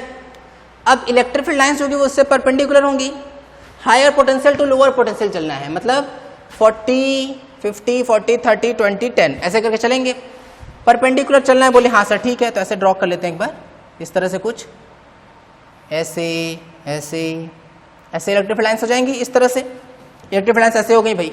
अभी डायरेक्शन तो हम लोग क्लियर नहीं बता पाएंगे, लेकिन अगर मैग्नीट्यूड वगैरह मिल जाएगा तो फिर सोचते हैं कैसे करना है, ठीक है। अच्छा इलेक्ट्रिक फील्ड लाइंस जो होगी वो इक्विपोटेंशियल सरफेस से तो पक्का परपेंडिकुलर ही होंगी, इस पे फोकस करते हैं। यहाँ कुछ ट्रायंगल जैसा दिख रहा है, इस पे फोकस करते हैं एक बार ना, देखना तो ध्यान से, थोड़ा जूम जलाटा कर लेते हैं, इसको थोड़ा बड़ा बना लेते हैं ऐसे, ठीक है। ये क्या है भाई, परपेंडिकुलर है यहाँ पे। ये वाला एंगल कितना है, ये वाला एंगल है 37 डिग्री, ठीक है। ये डिस्टेंस हम लोग को गिवन है कितना, 10 सेंटीमीटर, और ये है इलेक्ट्रिक फील्ड लाइन ऐसे, ठीक है। अच्छा, इस पॉइंट का पोटेंशियल हम लोग को गिवन है, इसका और इस वाले का, इन दोनों का पोटेंशियल गिवन है। कितना गिवन है इसका भाई, इस वाले का है 30 वोल्ट और इसका है 20 वोल्ट, ठीक है। इस लाइन को आगे बढ़ा देते हैं, इसको ऐसे, ठीक है। अब थोड़ा फोकस करते हैं इलेक्ट्रिक फील्ड निकालने पर ना। सॉल्यूशन पे आते हैं, सॉल्यूशन फर्स्ट वाले से चालू करते हैं। Electric field equal minus dV, भाई ऐसे चल रहे हैं तो ये higher potential 20 minus lower potential, higher lower बोलना ठीक नहीं है, इसको फाइनल बोलेंगे, फाइनल पोटेंशियल, और ये इनिशियल पोटेंशियल हो जाएगा अपॉन। अच्छा, इलेक्ट्रिक फील्ड किधर है, इलेक्ट्रिक फील्ड तो है इधर, तो इलेक्ट्रिक फील्ड कितना है तो वो पता करना है हम लोग को, dr। अगर हम डिस्प्लेसमेंट इधर का लेंगे तो एंगल कितना, 0 डिग्री, क्योंकि इलेक्ट्रिक फील्ड भी इधर ही है, डिस्प्लेसमेंट भी इधर ही है। लेकिन अगर हम इसको एज ए डिस्प्लेसमेंट लेके चलेंगे तब एंगल निकालना पड़ेगा। दो चीजें हैं, पहली बात, अगर डिस्प्लेसमेंट इधर का है तो एंगल पता है कितना, 0 डिग्री, क्योंकि ई भी इधर है, dr भी इधर है। अगर हम इसको डिस्प्लेसमेंट मान के चलेंगे तो एंगल नहीं पता है, एंगल पता लगाना पड़ेगा, ठीक है। लेकिन दोनों से आंसर आएगा तो सेम। देख लेते हैं एक बार, पहले इससे करते हैं। ये 90, ये 37, तो ये कितना आएगा 53, और ये वाला भी कितना आएगा तब 53 आएगा, ठीक है। अच्छा, ये कौन है, बोले ये तो बेचारा इलेक्ट्रिक फील्ड है, और इसी को अगर हम आगे बढ़ा दें, अरे एक मिनट, ये डिस्प्लेसमेंट वेक्टर और इधर की तरफ क्या है इलेक्ट्रिक फील्ड, ये एंगल कितना है 53 डिग्री। दो वेक्टर के बीच का एंगल तभी डिफाइन हो सकता है जब दोनों का हेड हेड या फिर टेल टेल मिला हो। तो यहाँ पे हम लोग इसका हेड और हेड नहीं मिला पा रहे तो टेल टेल मिला दिए 53 डिग्री। तो यहाँ क्या लिखेंगे, dr, डिस्प्लेसमेंट कितना है 10/100, फिर एंगल cos 53, cos 53 की वैल्यू भाई 3/5 हो जाएगा। तो यहाँ से 0 से 0 कैंसिल, अगर हम इधर उधर कर लें तो क्या आ जाएगा कितना 100 × 5/3, यही दिख रहा है क्या, एक मिनट, -10 +10 हो जाएगा, 10 का मल्टीप्लाई 100, ये 5 भी ऊपर 500, हाँ सही तो है। तो कितना आ जाएगा 500/3 क्या, वोल्ट पर मीटर, ठीक है। ये मैग्नीट्यूड आ गया। एक और तरीके से करेंगे, देखना सेम ही आएगा आंसर, ठीक है। किसी के दिमाग में आ गया, ये मान लेते हैं और करके उसको भी कर लेते हैं। किसी के दिमाग में आ गया कि सर पिछले वाले एग्जाम्पल में तो आप इलेक्ट्रिक फील्ड का डायरेक्शन में डिस्प्लेसमेंट लेते, तो कोई बात नहीं, उससे भी वही आने वाला है, minus of final potential minus initial potential upon dr। भाई ये राइट एंगल के सामने वाला है ना, तो ये क्या बनेगा, हाइपोटेन्यूस बेस परपेंडिकुलर। हाइपोटेन्यूस बना तो हम लोगों को क्या पता लगाना है, ये पता लगाना है ये। तो 37 वाले पर फोकस करते एक बार ना। अगर हम लोग देखें कि भाई sin 37 कितना लिखेंगे, sin 37 इक्वल्स टू परपेंडिकुलर, क्योंकि ये पता लगाना है, परपेंडिकुलर अपॉन हाइपोटेन्यूस कितना 10। ये sin 37 कितना होता है 3/5, सही है क्या, 5 2 जा 10, तो परपेंडिकुलर की वैल्यू कितनी आ गई 6 आ गई, ठीक है। तो ये 6 हम लोग यहाँ पुट कर देते हैं, 6 अपॉन कितना हो जाएगा 100, क्यों, क्योंकि सेंटीमीटर में था। यहाँ ध्यान देते हैं एक बार, ये कितना आएगा -10, ऊपर गया तो ये 100 के करेस्पॉन्डिंग मल्टीप्लाई के 1000/6, कटपिट कर लिए तो कितना आ गया 500/3 वोल्ट पर मीटर। दोनों से सेम ही आएगा, ठीक है। हम ये तरीका बताएं, दो तरीका, इसलिए हमेशा अगर मल्टीपल तरीके होते हैं तो मल्टीपल तरीके टीचर बताने का सिर्फ एक कार्ड होता है कि अगर कोई भी एग्जाम में हमको क्लिक कर जाएगा तो हम लोग वही यूज कर लेंगे। फिर से हम बताते हैं भाई, इलेक्ट्रिक फील्ड का फॉर्मूला -dV/dr cos थीटा। ये कैसे आया, क्योंकि E vector dot D vector था, तो A डॉट B की वजह से A भी cos थीटा, तो dr cos थीटा यहाँ आ गया। हम बोले कि अगर इसको डिस्प्लेसमेंट मान रहे हैं तो डिस्प्लेसमेंट इधर, इलेक्ट्रिक फील्ड इधर, तो इनके बीच का ये वाला एंगल लेना पड़ेगा। एंगल ले लिया 53। लेकिन अगर किसी का मन के नहीं सर, अब हम रट लिए हैं कि इलेक्ट्रिक फील्ड का डायरेक्शन में डिस्प्लेसमेंट लेना, तो इलेक्ट्रिक फील्ड के डायरेक्शन वाला डिस्प्लेसमेंट निकालना पड़ेगा, क्योंकि 10 तो ये दिया था। तो हम यहाँ पे इसको यूज किए और हम उस परपेंडिकुलर को पता लगा लिए, ठीक है। तो इस तरह से हमारा ये इलेक्ट्रिक फील्ड का क्या आ गया, मैग्नीट्यूड आ गया, ठीक है। अच्छा, अब थोड़ा और सोचते हैं ये वाला एंगल कितना मिल चुका है 53 डिग्री। अब यहाँ आते हैं ना, एक बार देखते हैं भाई, अगर हम लोग इलेक्ट्रिक फील्ड पर फोकस करें तो इलेक्ट्रिक फील्ड तो एक वेक्टर क्वांटिटी है, चाहे इलेक्ट्रिक फील्ड इधर दिखाएं, इधर दिखाएं, इधर दिखाएं, या फिर ओरिजिन पर लेके चले जाएं, ओरिजिन से हम लोग की चीज़ें थोड़ी आसान हो जाएंगी। ये वाला एंगल पता है कितना है, ये वाला एंगल, बोले ये वाला एंगल है सर 53 डिग्री, सही है क्या ये? अच्छा, इलेक्ट्रिक फील्ड का हम लोग को मैग्नीट्यूड भी पता है, तो हम लोग यहाँ पुट कर देते हैं, कितना है ये 500/3 वोल्ट पर मीटर, यही है क्या? ये कौन सा एक्सिस है भाई? बोले सर ये तो हम लोग का फेवरेट एक्स एक्सिस और ये वाई एक्सिस। तो अगर हम इलेक्ट्रिक फील्ड वेक्टर को लिखें, ठीक है, तो इसका इधर की तरफ कंपोनेंट कितना आ जाएगा 500/3 cos 53 डिग्री, ठीक है, प्लस ये हो गया, इसका इधर की तरफ कंपोनेंट 500/3 sin 53। अभी तो कंपोनेंट तोड़े, अब ऐसे लिखना पड़ेगा, जिसके साथ एंगल उसके साथ कॉस, तो ये किधर है एक्स, एक्स का मतलब क्या हो जाएगा आई कैप, ठीक है, इसका इधर वाला कंपोनेंट माइनस वाई में है, मतलब यहाँ पे क्या हो जाएगा, यहाँ मल्टीप्लाई कर लेंगे तो हो जाएगा माइनस जे कैप। ये बात समझ में आ रही कि नहीं पहले यहाँ तक, ठीक है यहाँ तक? अच्छा भाई बस cos 53 sin 53 की वैल्यू पुट कर लेते हैं, तो cos 53 कितना, बोले cos 53 सर 3/5, 3/5 उड़ गया, तो कितना आ जाएगा 100 आई कैप, माइनस sin 53 कितना होता है 4/5, 5 उड़ गया, 4 से मल्टीप्लाई तो 400/3 जे कैप। ये बात समझ में आ रही कि नहीं? बस ये आ गया, और यूनिट क्या लिख लेंगे पीछे, वोल्ट पर मीटर। ये हम लोग का क्या हो जाएगा आंसर। इससे ज़्यादा कुछ नहीं पूछ सकते, ठीक है। अगर बहुत सिंपल पूछना होगा तो वो सिर्फ मैग्नीट्यूड पर डिस्कस करेंगे, हम टफ वाले पार्ट भी बता दिए कि भाई वेक्टर फॉर्म भी इसका तोड़ लिया, ठीक है। तो क्या पूछा जा रहा है हम लोगों से, डायरेक्शन पूछा जा रहा है। अब क्या किया जाए, आसान तरीका है भाई। आसान तरीका कैसे है, किसी भी वेक्टर का अगर डायरेक्शन निकालना होगा तो उस वेक्टर में उसके मैग्नीट्यूड से क्या कर देंगे, डिवाइड कर देंगे। बोले अच्छा क्या वेक्टर पता है, बोले हाँ सर वेक्टर तो पता हो चुका है, अभी भी जस्ट पता लगाएं, एकदम भयंकर भाप आ रही है, एकदम ताजा ताजा आ गया है ये तो। अच्छा जो ई का मैग्नीट्यूड वो तो ठंडा हो गया है, तो निकाल चुके हैं कब का हम लोग। अगर हम इन दोनों को डिवाइड कर दें तो डिवाइड कर लेना, हम डायरेक्ट लिख रहे हैं आंसर कितना आएगा 3/5 आई कैप माइनस 4/5 जे कैप। क्लियर हो रही है कहानी, ये इस तरीके से है भाई, ठीक है, नोट कर लो इसको अच्छे से। तो डायरेक्ट कैसे आ गया, अरे डायरेक्ट कुछ किए हुए नहीं है, हम दिमाग लगा लिया, अरे ये हमको पता ही था, तो हम वो मैग्नीट्यूड है ना 500/3, तो 500/3 500/3 कट गया, cos 53 की वैल्यू कितनी 3/5, sin 53 की वैल्यू 4/5, बस कैलकुलेशन जल्दी कर लिए भाई। बात समझ में आ रही है, ये इस तरीके से नोट कर लो। अब हम लोग कर लेते हैं वो वाला क्वेश्चन जो HC वर्मा में गिवन है, ठीक है, देखना।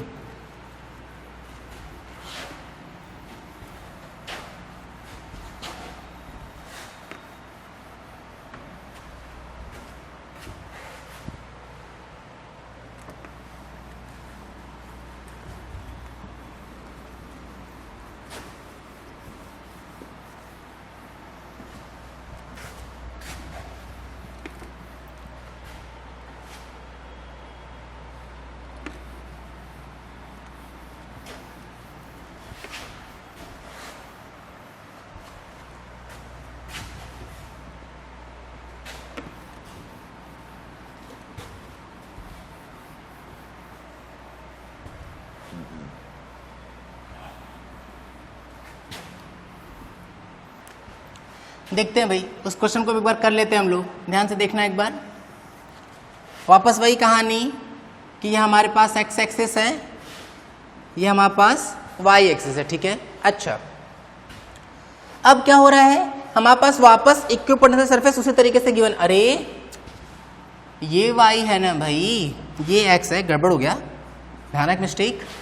अच्छा वापस इस तरह की चीजें गिवन है, इक्विपोटेंशियल सरफेस, इक्विपोटेंशियल सरफेस और इक्विपोटेंशियल सरफेस, ठीक है।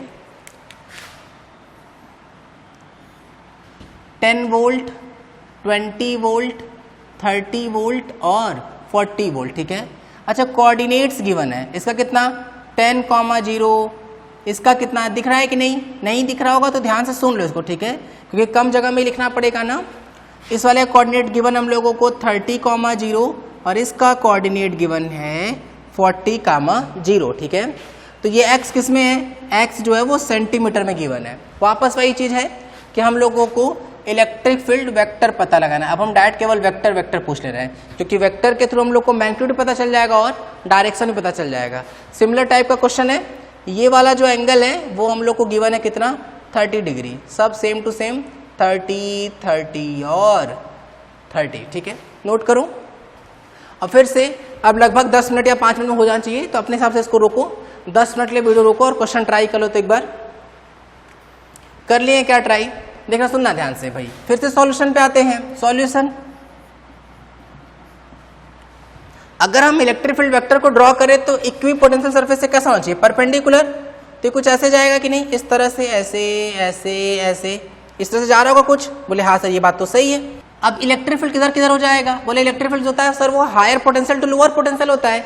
तो हायर टू लोअर अगर हम लोग चलेंगे तो जो इलेक्ट्रिक फील्ड होगा वो तो इधर की तरफ मिल जाएगा हम लोग को, बोले हाँ सर ये बात तो सही है।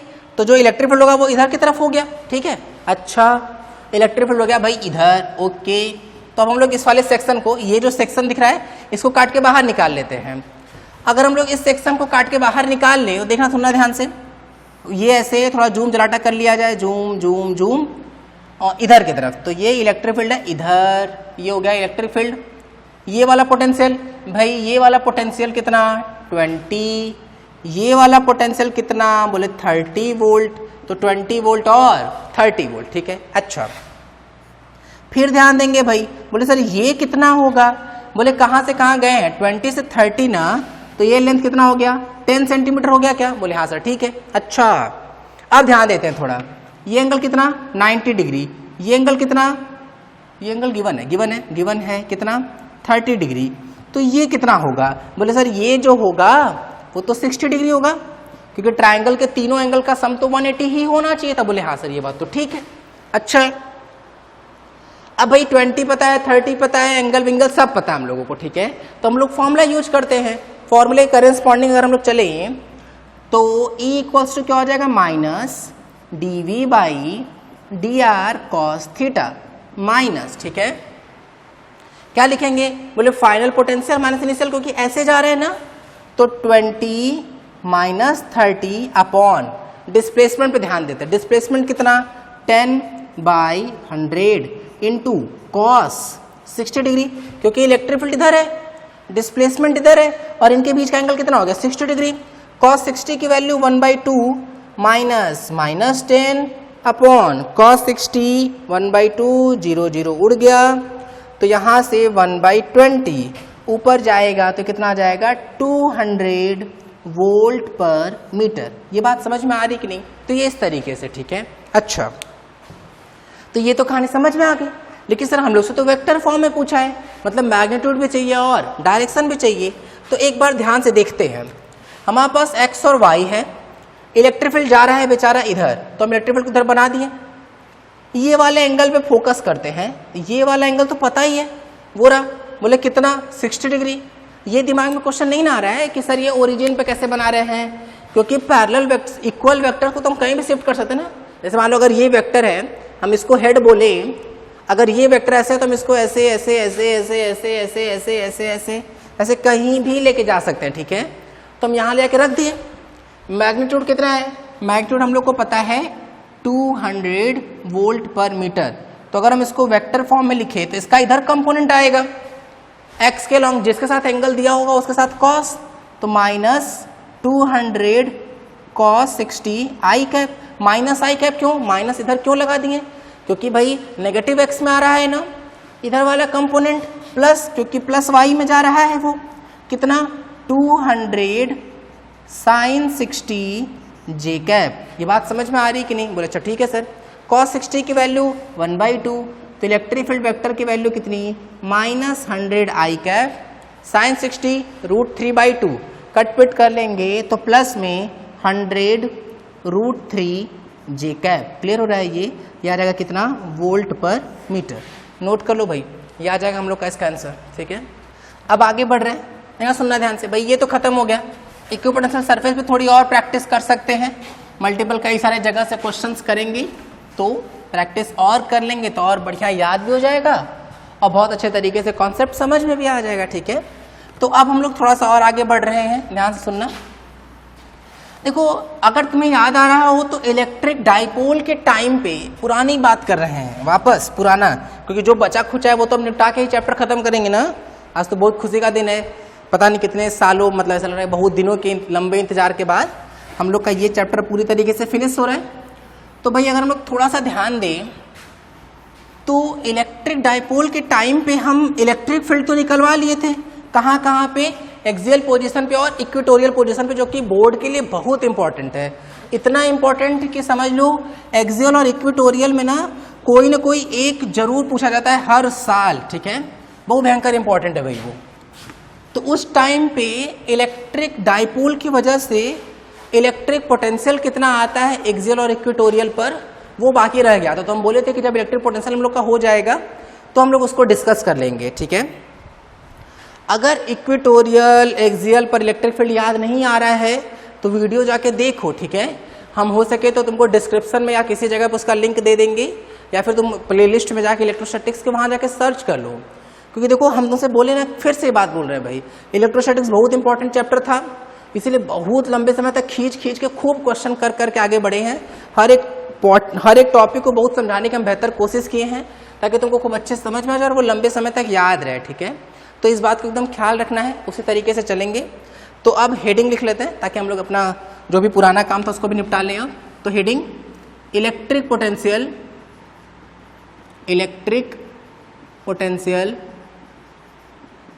Due to electric dipole. ठीक है, electric potential due to electric dipole.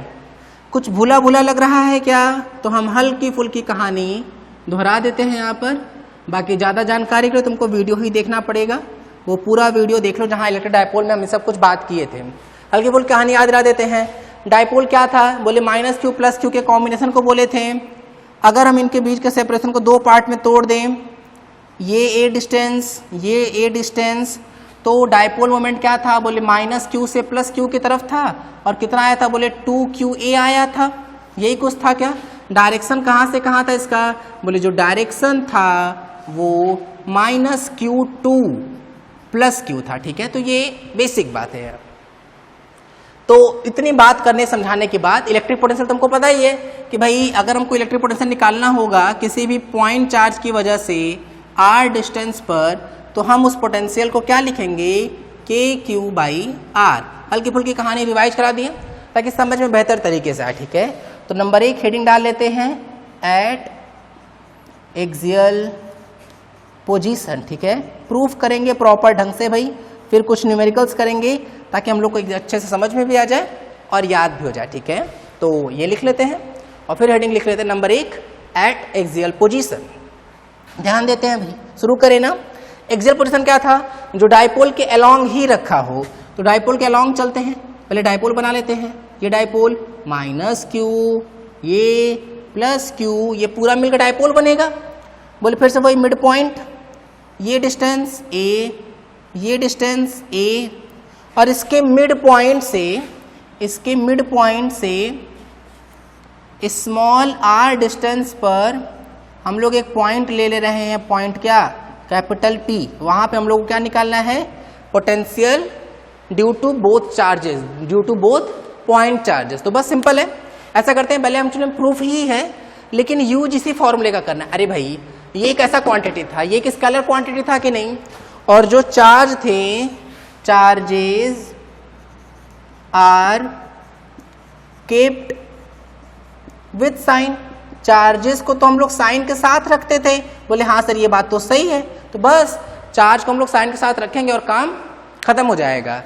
तो यही चीज करना है, एक बार +q के लिए निकाल लेंगे यहाँ पर और एक बार -q के लिए निकाल के सबको जोड़ घटा लेंगे, जो आएगा वही हम लोग का फाइनल आंसर बनेगा। तो चलो ऐसा करते हैं 2 मिनट के लिए वीडियो रोकते हैं और पोटेंशियल एट पॉइंट P निकालते हैं दोनों चार्जेस की वजह से, ठीक है। सिंपल ही है, ट्राई करो तो एक बार करते चलो भाई, जितना ज़्यादा चलते जाएंगे उतना अच्छा लगेगा। चैप्टर जब खत्म हो जाएगा ना तो डबल ट्रिपल स्पीड से उन वीडियोस को फिर से देखो। इलेक्ट्रोस्टैटिक्स बार बार पढ़ते रहेंगे, ठीक है। इन सब चीज़ों के लिए परेशान बिल्कुल नहीं होना है कि सर ये तो बहुत स्लो चल रहा है, ऐसा कुछ नहीं है, ठीक है। जिस चैप्टर पर जितना ज़्यादा टाइम दे रहे हैं उतना हम दे रहे हैं, वो हमें पता है कि क्या चीज़ कैसे ख़त्म करना है, ठीक है। तो उसके लिए बिल्कुल परेशान नहीं होंगे, ध्यान से बस पढ़ते रहेंगे।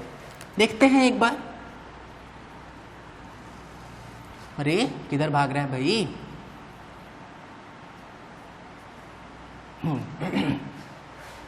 जो था वापस उसी कहानी पर आ रहे हैं हम लोग। यहां पर क्या है -q, यहां पर क्या है +q, mid point a distance a, ये डिस्टेंस भी a, ठीक है। और यहां से स्मॉल r डिस्टेंस पर एक पॉइंट है p, ठीक।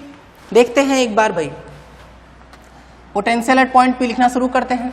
कर लिए हैं ना ट्राई, देखना सुनना ध्यान से सब भाई। इसकी वजह से चलते हैं एक बार, इसकी वजह से चार्ज को विद साइन रखना पड़ेगा, तो -kq अपॉन ये डिस्टेंस कितना, बोले r + a, ठीक। अच्छा प्लस इसकी वजह से देखेंगे तो यहाँ पे कितना आ जाएगा, बोले kq अपॉन, अरे भाई ये a है ना, ये पूरा r था, तो ये कितना आ जाएगा, बोले r - a, ठीक। शुरू किया जाए, शुरू किया जाए भाई। मैथ्स की कहानी चालू, r + a, r - a, ये तो करते थे ना। फिर कटपिट करेंगे, यहाँ पे क्या आ जाएगा -kq, r + a कट गया, कितना आया r - a plus kq, r - a उड़ गया, क्या बचा r + a, ठीक है। kq आई थिंक कॉमन ले सकते हैं, ले लिया जाए। kq कॉमन, माइनस का multiply -r + a plus r + a, कुछ तो पक्के से कटेगा, नीचे मल्टीप्लाई कर लिया जाए, r² - a², ठीक है।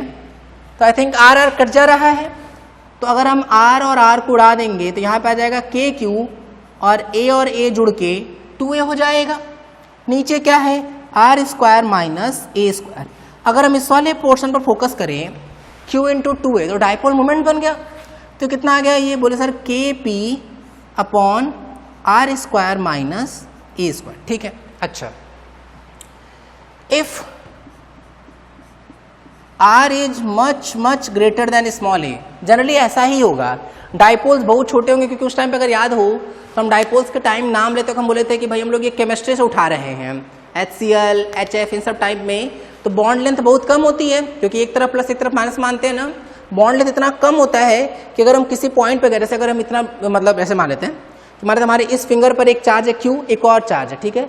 तो हम सबको इतना पास रखते हैं, जैसे दिख रहा है क्या, ये दिख रहा होगा, यहाँ दिख रहा होगा, ठीक है।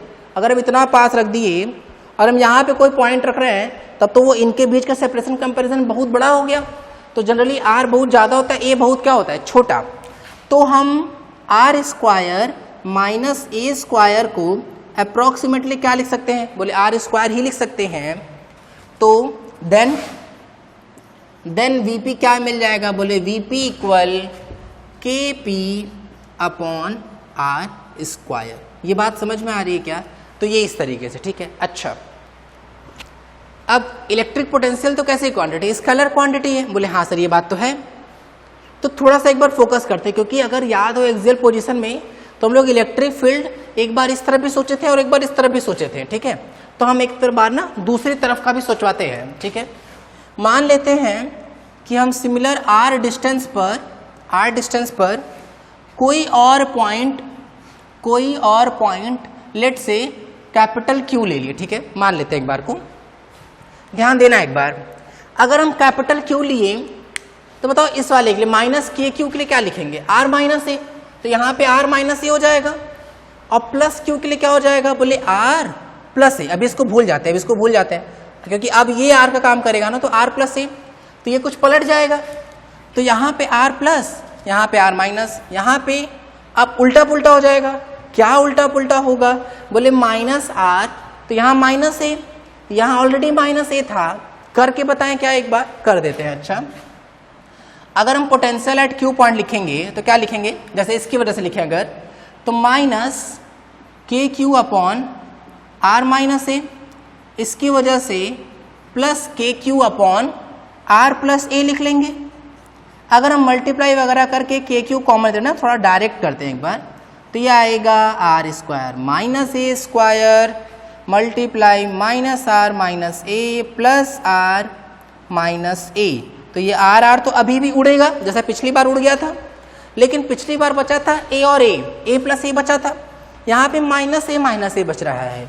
तो अगर हम माइनस को कॉमन लेके बाहर भगाएंगे ना, तो एक्चुअली में क्या आएगा, बोले माइनस के, ये वापस पी, और फिर से अगर ऐसी कहानी लेके चलेंगे तो माइनस ऑफ के पी बाई आर स्क्वायर आ जाएगा। ठीक है, किस पर, वी क्यू पर। ठीक है, तो इसका मतलब क्या समझ में आया, इसका मतलब हम लोग को ये समझ में आ गया कि अच्छा, कि अगर पोटेंशियल, रटने का क्या तरीका है, रटने का तरीका ये है कि अगर पॉइंट नेगेटिव चार्ज की तरफ हुआ तो पोटेंशियल नेगेटिव होगा, अगर पॉइंट पॉजिटिव चार्ज की तरफ हुआ तो पोटेंशियल पॉजिटिव होगा। ठीक है, अच्छा ये तो सही हो गया भाई कि माइनस की तरफ तो माइनस में, प्लस की तरफ तो प्लस में, रट गया। लेकिन कई बार क्या होगा ना, कई बार electric dipole minus Q plus Q के फॉर्म में नहीं बना होगा। डाइपोल को दिखाने के दो तरीके होते हैं। पहला तरीका कि भाई माइनस क्यू प्लस क्यू दिखा दो, बीच का सेपरेशन 2a दिखा दो, जो भी डिस्टेंस हो। ठीक है, एक और तरीका क्या है, बस ऐसे बना देते हैं कि भाई ये रहा हमारा डाइपोल। ठीक है, क्योंकि डाइपोल का डायरेक्शन किधर से होता है, माइनस क्यू से प्लस क्यू। तो इस वाले को कैसे रटेंगे, तो इस वाले को रटने का फिर वही तरीका, क्या कि अगर डाइपोल मोमेंट के डायरेक्शन में पॉइंट है तो प्लस, अगर डाइपोल मोमेंट के अपोजिट डायरेक्शन में पॉइंट है तो माइनस। ठीक है, देखो इसका डाइपोल मोमेंट किधर आएगा भाई, इसका डाइपोल मोमेंट भी तो माइनस क्यू से प्लस क्यू ही तो आएगा ना, यही तो आएगा। तो अगर डाइपोल मोमेंट के डायरेक्शन में पॉइंट है तो पॉजिटिव, डाइपोल मोमेंट के अपोजिट में पॉइंट है तो नेगेटिव। ठीक है, तो इसको लिख लेंगे और रट लेंगे भाई, वेरी इंपॉर्टेंट, बहुत जरूरी रटना। ठीक है, क्योंकि मैक्सिमम बुक में तुमको ये प्रूफ मिल जाएगा, ये वाला केवल। ठीक है, फिर ये वाले पॉइंट का डिस्कशन नहीं मिलता है, तो ख्याल रखेंगे कि दोनों तरह के पॉइंट को सोच समझ के रखेंगे कि कौन सा डाइपोल के अपोजिट में है, कौन सा डाइपोल के डायरेक्शन में है। जो डाइपोल के डायरेक्शन में होगा वो पॉजिटिव होगा, जो डाइपोल मोमेंट के अपोजिट होगा वो नेगेटिव में होगा। ठीक है, तो लिख लेते हैं, एक बार हम बना भी देते हैं, तो दोनों को हम लोग रट लेंगे।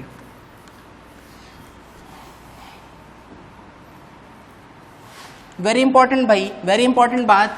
तो वेरी इंपॉर्टेंट बात को, जो रटने वाली बात है ना, उसको अब हम क्या लिखेंगे, MTR लिखेंगे। क्या लिखेंगे भाई, MTR। MTR का मतलब क्या हो गया, MTR का मतलब होगा मुझे, T स्टैंड फॉर तुम, R मतलब रट लो। तो ये जब MTR लिखा होगा इसका मतलब कि वो फॉर्मूला तुमसे कहना चाह रहा है कि फॉर्मूला कर रहा है मुझे, तुम रट लो। ठीक है, तो MTR वाले फॉर्मूले में हम लोग लिख रहे हैं इसको। कैसे लिखेंगे भाई, दोनों बात हम बता दे रहे हैं ना। मान लेते हैं अगर हमारे पास माइनस क्यू प्लस क्यू लिखा हुआ है, सेपरेशन 2a दिया हुआ है, तो अगर ऐसे है, हम यहाँ पॉइंट्स को बदल रहे हैं ना, PQR ले लेते हैं, यहाँ पे ले लेते हैं हम ये डिस्टेंस। डिस्टेंस कितना है, ये मिड पॉइंट है, डिस्टेंस हो गया स्मॉल r।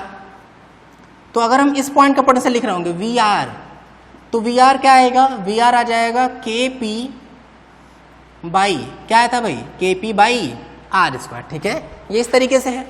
लेकिन अगर हम अपोजिट साइड होंगे, मतलब माइनस क्यू की तरफ होंगे, PQR के बाद ये S। ठीक है, तो अगर पोटेंशियल एट पॉइंट S लिखेंगे तो आ जाएगा कितना, KP बाई R स्क्वायर, लेकिन माइनस में। ठीक है, तो माइनस क्यू की तरफ तो माइनस, और प्लस क्यू की तरफ तो प्लस में। एक और तरीका कि भाई ऐसे याद रखना है कि अगर डाइपोल मोमेंट के डायरेक्शन में है हम लोग, डाइपोल मोमेंट के डायरेक्शन में, अरे गायब गायब गायब गायब, ये डिस्टेंस वापस से R, ये पॉइंट है कैपिटल R। अगर हम VR लिख रहे होंगे तो आ जाएगा कितना, KP बाई R स्क्वायर। ठीक है, पॉजिटिव होगा।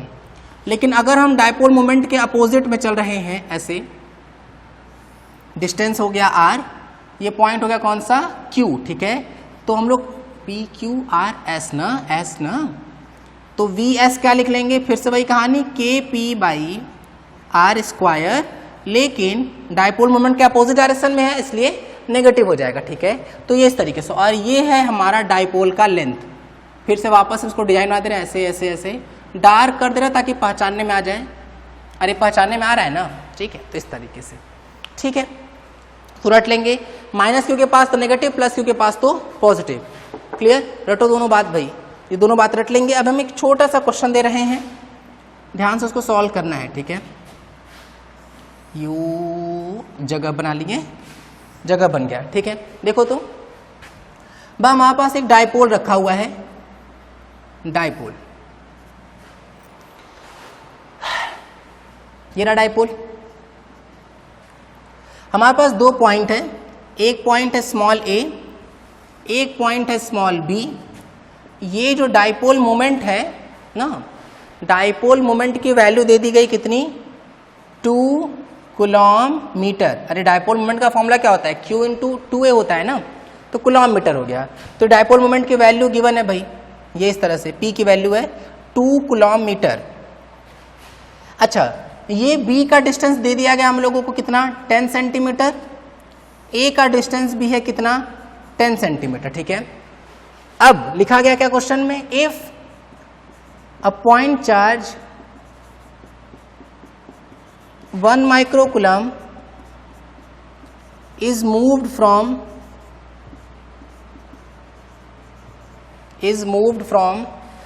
point A to point B, ठीक है, point A to point B, then find work done by external agent, ठीक है। चलो भाई, क्या बोल रहे हैं, एक पॉइंट चार्ज 1 माइक्रोकूलम को ए से बी पे लेके जा रहे हैं, तो work done by external agent बताना है, ठीक है। यहाँ पे कौन सा फोर्स रहा होगा शुरू से, इलेक्ट्रोस्टैटिक्स। तो वो जो एक्सटर्नल एजेंट वर्क किया होगा वो तो इलेक्ट्रोस्टैटिक्स के अपोज में काम किया होगा, मतलब दो ही फोर्स है, इलेक्ट्रोस्टैटिक्स और एक्सटर्नल एजेंट का। तो चलो इसको सॉल्व करो और बताओ कितना आ रहा है आंसर।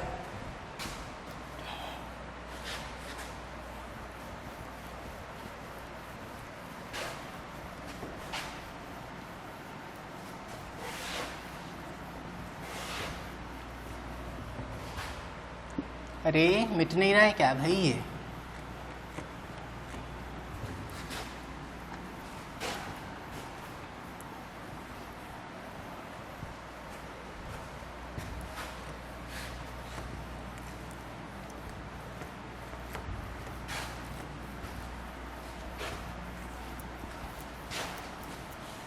कर लिया ट्राई, देखना सुनना ध्यान से भाई। थोड़ा आगे बात करते हैं हम लोग। अरे मिटा दिए हैं इसको, तो हम ड्रॉ कर देते हैं एक बार।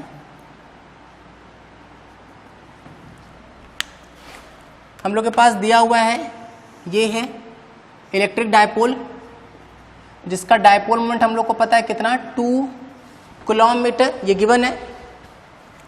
कितना डिस्टेंस है, ये डिस्टेंस गिवन है हम लोगों को कितना बताओ भाई, 10 सेंटीमीटर। ये वाला डिस्टेंस कितना है, बोले सर ये भी है 10 सेंटीमीटर, ये पॉइंट है B, ये पॉइंट है A, और वर्क डन पूछा जा रहा है A to B, अगर लेके जा रहे हैं चार्ज को, ठीक है। और जो चार्ज है जिसको लेके जा रहे हैं वो बेचारा कितना है, बोले सर वो बेचारा तो 1 माइक्रोकूलम है। बोले अच्छा, तो शुरू करते हैं कहानी एक बार। अगर हम वर्क डन पे फोकस करें, work done by external agent क्या होता है, work done by external agent तो चेंज इन पोटेंशियल एनर्जी होता है। क्यों, क्योंकि work done by all equals to क्या होता है, डेल्टा के 0, क्योंकि काइनेटिक एनर्जी की बात नहीं कर रहे हैं। दो ही फोर्स है, एक्सटर्नल और इलेक्ट्रोस्टैटिक्स। ये वापस पुरानी कहानियां हैं भाई, ये सब बहुत बार डिस्कस किए। 0 ये कितना होता है, माइनस ऑफ डेल्टा यू के इक्वल, इधर लेके जाएंगे तो डेल्टा यू आ जाएगा। अगर हम Q को बाहर भगा लें तो ये डेल्टा V हुआ कि नहीं, Q बाहर, final potential minus initial potential, A से B लेके जा रहे हैं तो VB माइनस VA, सही है क्या। बस रख लेते हैं एक बार। Q की वैल्यू कितनी, 1 माइक्रोकूलम, मतलब 1 × 10⁻⁻⁶। अगर हम लोग B पॉइंट का पोटेंशियल देखें, B पॉइंट का, क्योंकि अच्छा हाँ, के तो कॉमन ले सकते हैं ना, क्योंकि बी और ए दोनों के पोटेंशियल में के पी बाई आर स्क्वायर तो आना ही है। तो के की वैल्यू 9 इंटू 10⁻9 बाहर, पी भी बाहर क्योंकि दोनों में पी आने वाला है, तो इंटू 2 भी बाहर, 1 बाई आर स्क्वायर। ठीक है, आर स्क्वायर कितना 10, इधर भी आर स्क्वायर 10, तो स्क्वायर कर लेंगे तो 10/100 क्योंकि सेंटीमीटर से मीटर में, और फिर ये स्क्वायर बाहर कर दिए। अब ध्यान देते हैं प्लस माइनस पे। डाइपोल मोमेंट के अपोजिट डायरेक्शन में है तो नेगेटिव में आ जाएगा माइनस, फिर फॉर्मूले का माइनस, फिर वी ए तो डाइपोल मोमेंट डायरेक्शन में तो प्लस में होगा, तो ये 1 ही रहेगा। ठीक है, आर दोनों का सेम था इसलिए आर को कॉमन ले लिए हैं।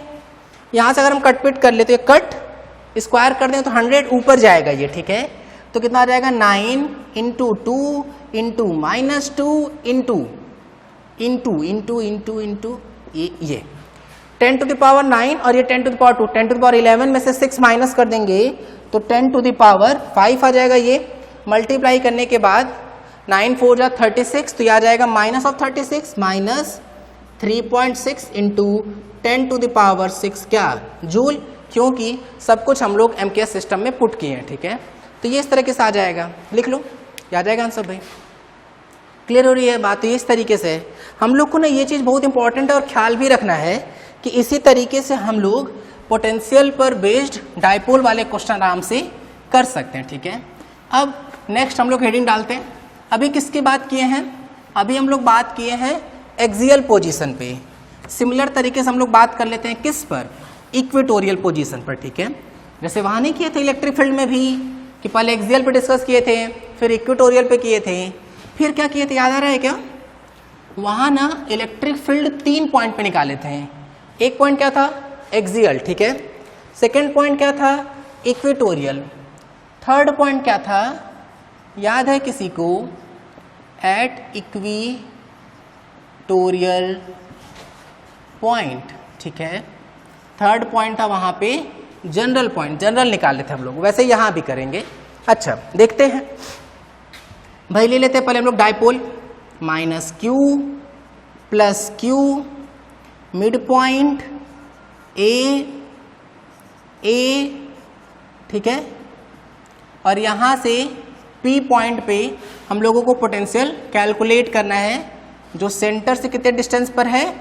r डिस्टेंस पे। चलो भाई फिर से 2 मिनट की वीडियो रुको और इसको ट्राई कर लो तो एक बार देखो कितना आ रहा है आंसर। 2 मिनट या 1 मिनट भी बहुत ज़्यादा है इसके लिए, 1 मिनट में हो जाएगा। कर लो ट्राई एक बार, बताएं। बोले सर चलते हैं एक बार पोटेंशियल लिखते हैं। भाई पोटेंशियल लिखेंगे अगर इसकी वजह से देखते हैं, ये ऐसे ऐसे ऐसे ऐसे ऐसे ऐसे ऐसे ऐसे। ठीक है, 1 मिनट मिला देते हैं अच्छे से, ये इस तरह से। ठीक है, ठीक है, ध्यान देते हैं एक बार। भाई अगर हम इस पर फोकस करें तो ये सेपरेशन चाहिए, ये डिस्टेंस कितना? बोले ये है a, ये है r, तो ये कितना आएगा? √r² + a²। तो ये आ जाएगा माइनस में, क्योंकि चार्ज को साइन के साथ √r² + a², क्योंकि इक्वेटोरियल पोजीशन तो यही था, और प्लस इस वाले की वजह से क्या आ जाएगा? KQ अपॉन ये डिस्टेंस कितना? अरे अगर ये r ये a, तो ये वाला जो डिस्टेंस होगा वो अगेन वही आएगा कितना? √r² + a²। बोले अच्छा ये दोनों तो सेम ही आ गया, सेम आ गया तो उड़ जाएगा। बोले अच्छा ऐसा, तो इसको उड़ा देते हैं। तो यहाँ से जो पोटेंशियल एट पॉइंट P आ गया वो कितना आ गया? 0। इसीलिए इक्वेटोरियल पोजीशन कोई क्वेश्चन ही नहीं बनेगा कभी भी डाइपोल के केस में पोटेंशियल वाले क्वेश्चन के करेस्पॉन्डिंग। क्यों? क्योंकि पोटेंशियल हमेशा क्या आएगा? 0 आएगा। ठीक है, इलेक्ट्रिक फील्ड लेकिन नॉन जीरो आया था। क्यों? क्योंकि इलेक्ट्रिक फील्ड का डायरेक्शन अलग था, माइनस की वजह से उसकी तरफ और प्लस की वजह से दूर, तो रिजल्टेंट जो था इधर आया था। याद आ रहा है? डाइपोल मोमेंट के डायरेक्शन के अपोजिट आया था। ठीक है, तो बस इसका मतलब कि इक्वेटोरियल पोजीशन पे, एट इक्वेटोरियल पोजीशन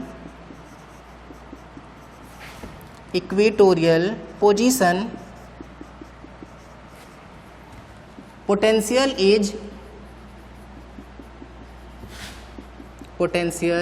इज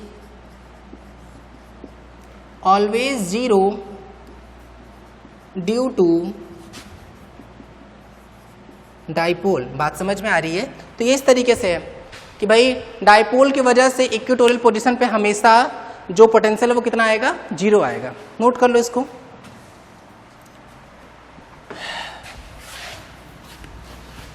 और आगे बढ़ रहे हैं भाई, ये तो सेकंड पॉइंट हो गया। थर्ड पॉइंट क्या था वहां पे, बोले थर्ड पॉइंट था सर एट जनरल पॉइंट। तो सिमिलर तरीके से हम लोग यहां भी कर लेते हैं एट जनरल पॉइंट, ठीक है। तो उसकी बात करते हैं एक बार। Third at general point focus करते हैं भाई एक बार। जनरल पॉइंट की बात कर रहे हैं तो पहले एक बार डाइपोल बना लिया जाए। बोले सर ये रहा हम लोगों के पास dipole, minus Q plus Q, mid point ये डिस्टेंस ए और ये वाला डिस्टेंस भी ए, ठीक है। यहाँ से आर डिस्टेंस पर लेट से कोई पॉइंट है पी और ये वाला एंगल कितना है, थीटा। अरे जनरल तो यही होगा ना कि हम किसी थीटा एंगल पर निकाल लें। बोले हाँ सर ये बात तो सही है। अच्छा, और यहाँ हम लोगों से क्या पूछा जा रहा है, पोटेंशियल एट पॉइंट पी पूछा जा रहा है। चलो वीडियो रोको भाई, वीडियो रोको और 1 मिनट के लिए ट्राई करो। तो इसको 1 मिनट 1 मिनट 3 मिनट में हो जाएगा, ठीक है। तो 3 मिनट के वीडियो रोको और ट्राई करो तो एक बार। अब ट्राई करने के बाद सुनना भाई, जैसे हम लोग इलेक्ट्रिक फील्ड कैलकुलेट किए थे ना, एकदम सेम तरीके से यहाँ भी कहानी चलेगी। वहाँ इलेक्ट्रिक फील्ड कैलकुलेट करने के लिए हम लोग क्या किए थे, उस डाइपोल को ही 2 पार्ट में तोड़ दिए थे। यहाँ पे भी सेम कहानी चलने वाली है, ठीक है। देखना सुनना ध्यान से भाई। डाइपोल में डायरेक्शन क्या होगा, माइनस क्यू से प्लस क्यू की तरफ। तो अगर हम इसका कंपोनेंट तोड़ें तो एक कंपोनेंट इधर आएगा ऐसे, कितना, बोले सर वो आ जाएगा पी कॉस थीटा, ठीक है। अच्छा, एक और कंपोनेंट जो होगा वो इधर आ जाएगा, बोले वो कितना आएगा सर, वो आ जाएगा पी साइन थीटा, ठीक है। अब किसी एक के लिए ये पॉइंट पक्के से एक्सियल बन गया होगा और किसी एक के लिए इक्वेटोरियल बन गया होगा। बस एक बार एक्सियल वाला फॉर्मूला और एक बार इक्वेटोरियल वाला फॉर्मूला लगा देंगे। अच्छा, क्या ऐड करेंगे कि वेक्टर सम करेंगे, बोले पोटेंशियल तो सर स्केलर क्वांटिटी है तो दोनों की वजह से यहाँ निकाल लेंगे, ऐड कर देंगे और आंसर आ जाएगा। तो वी पी अगर हम लिखें तो वी एक्सियल वाला और वी इक्वेटोरियल वाला ऐड करना पड़ेगा। बोले एक्सियल किसकी वजह से बन रहा है, देखो पहचानो। बोले सर सिंपल बात है, एक्सियल जो बन रहा है वो पी कॉस थीटा की वजह से बना है। देखो पी कॉस थीटा की डायरेक्शन में है ये पॉइंट, लेकिन अगर हम पी साइन थीटा को एकदम ध्यान से देखें तो पी साइन थीटा के बाइसेक्टर पर रखा हुआ है ये, ठीक है, परपेंडिकुलर बाइसेक्टर पे।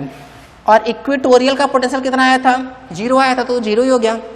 और एक्सियल का पोटेंशियल किधर है ये, बोले ये तो सर डाइपोल मोमेंट के डायरेक्शन में है, और अगर डायरेक्शन में होता है तब तो प्लस लिखते हैं, तो क्या लिख लेंगे, बोले सर के डाइपोल मोमेंट की वैल्यू कितनी है, p cos theta whole divided by क्या लिखेंगे, आर स्क्वायर।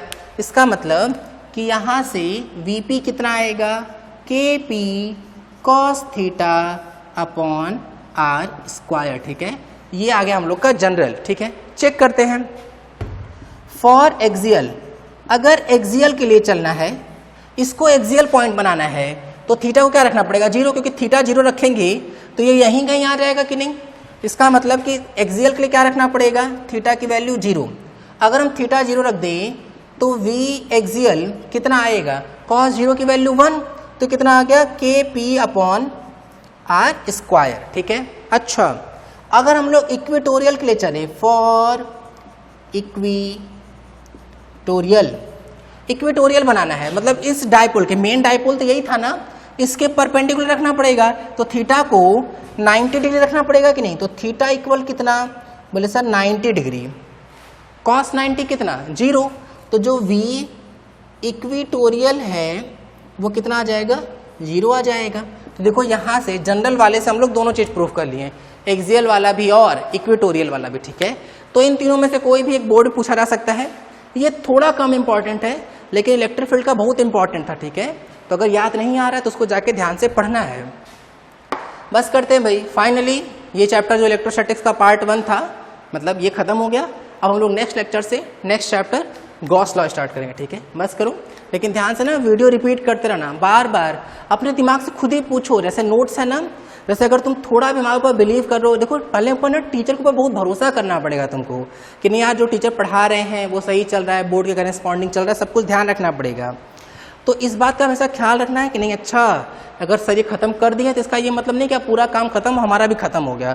तुमको ना बार बार पेज पलटते रहो, कॉपी नोट्स बन चुका होगा, अगर नहीं बना तो जल्दी बनाओ उसको, हमको फाइनली सबको सेंड करो। अगर कुछ तुमको डाउट लगता है कहीं ना, जैसे देखो इलेक्ट्रोस्टैटिक्स इंपॉर्टेंट चैप्टर था, बहुत बड़ा था, तो समराइज करना पड़ेगा। हम ये कई बार क्लास में भी बोले हैं, फिर बोल रहे हैं ये बात कि जैसे क्या करो, जब चैप्टर खत्म हो तो 2-3 पेज छोड़ो। जैसे ये बड़ा चैप्टर था ना तो इसके लिए 2 पेज छोड़ दो, उस 2 पेज में कंक्लूजन लिखो कि क्या है जो इस पूरे चैप्टर से सीखे हैं। ठीक है, कोशिश हम ये करेंगे कि लास्ट टाइम तक, जैसे तुम लोग का चैप्टर पूरा हो जाएगा तो फिर हम लास्ट टाइम में ना क्रैश कोर्स टाइप का, मतलब क्रैश कोर्स बोल रहे हैं, वन शॉट टाइप का बोल सकते हैं कि वन शॉट टाइप का चलाएंगे कि 2 या 1 लेक्चर में इलेक्ट्रोस्टैटिक्स खत्म करेंगे, तो वहाँ क्विक पढ़ाएंगे। तब तक जब तक वो नहीं आता है तब तक तुमको खुद के करेस्पॉन्डिंग चलना पड़ेगा कि हाँ सर हम लोग टॉपिक लिख लिए हैं, इंपॉर्टेंट चैप्टर 2 पेज में समराइज कर लिए हैं पूरा टॉपिक्स। अब उसको बार बार देखो, जो लगता है कि हाँ ये टॉपिक थोड़ा भी डाउट है तो पेज पढ़ो, कॉपी पढ़ो अच्छे से। वहाँ डाउट लगता है तो फिर वीडियो में आओ और वहाँ देखो कि हाँ क्या प्रॉब्लम है। ठीक है, अब हमें यहाँ से एक और बात बताते जा रहे हैं। जैसे कई बार ये कन्फ्यूजन होने लगेगा या तुम लोग साथ कई बार ये हो चुका होगा कि सर पता ही नहीं चलता है कई बार कि कौन सा लेक्चर आप किस टॉपिक में क्या लेक्चर में पढ़ाए हैं। ठीक है, तो ना जब नोट्स शुरू करते हो तो वहाँ लिखो ऊपर कि चैप्टर 2 चालू किए हैं अभी, ये है लेक्चर 1, ये है लेक्चर 2, ऐसे करके ऊपर लिख दो ताकि तुमको ये रहे क्लियर कि जब तुमको रिवाइज करना हो या दिक्कत हो तो तुमको पता रहे कि हाँ भाई कौन सा वीडियो जिसमें ये चीज़ कवर करा गया है। ठीक है, तो एक ख्याल रखेंगे कि अब क्लास के साथ ना जैसे हम लोग लिखते थे ना लेक्चर 1 लेक्चर 2, तो ऐसे तुम लिखो कि हाँ भाई ये लेक्चर 1 पहले, मतलब लेक्चर 1 का ये वीडियो था, फिर लेक्चर 2 का ये वीडियो है, ताकि तुमको क्लियर रहे। और जब रिवाइज करना हो तो हमको कई वीडियोस बार बार नहीं देखना पड़े, एक ही वीडियो हमको आराम से वो सब कुछ मिल जाए। ठीक है, तो बस करते हैं, बाकी नेक्स्ट टर्न से नए चैप्टर से पढ़ेंगे। ठीक है, थैंक यू। वीडियो पसंद आया तो इस वीडियो को लाइक करें, हमारे चैनल फिजिक्स बिहाइंड एवरीथिंग को सब्सक्राइब करें और इस चैनल को सभी के साथ शेयर करें।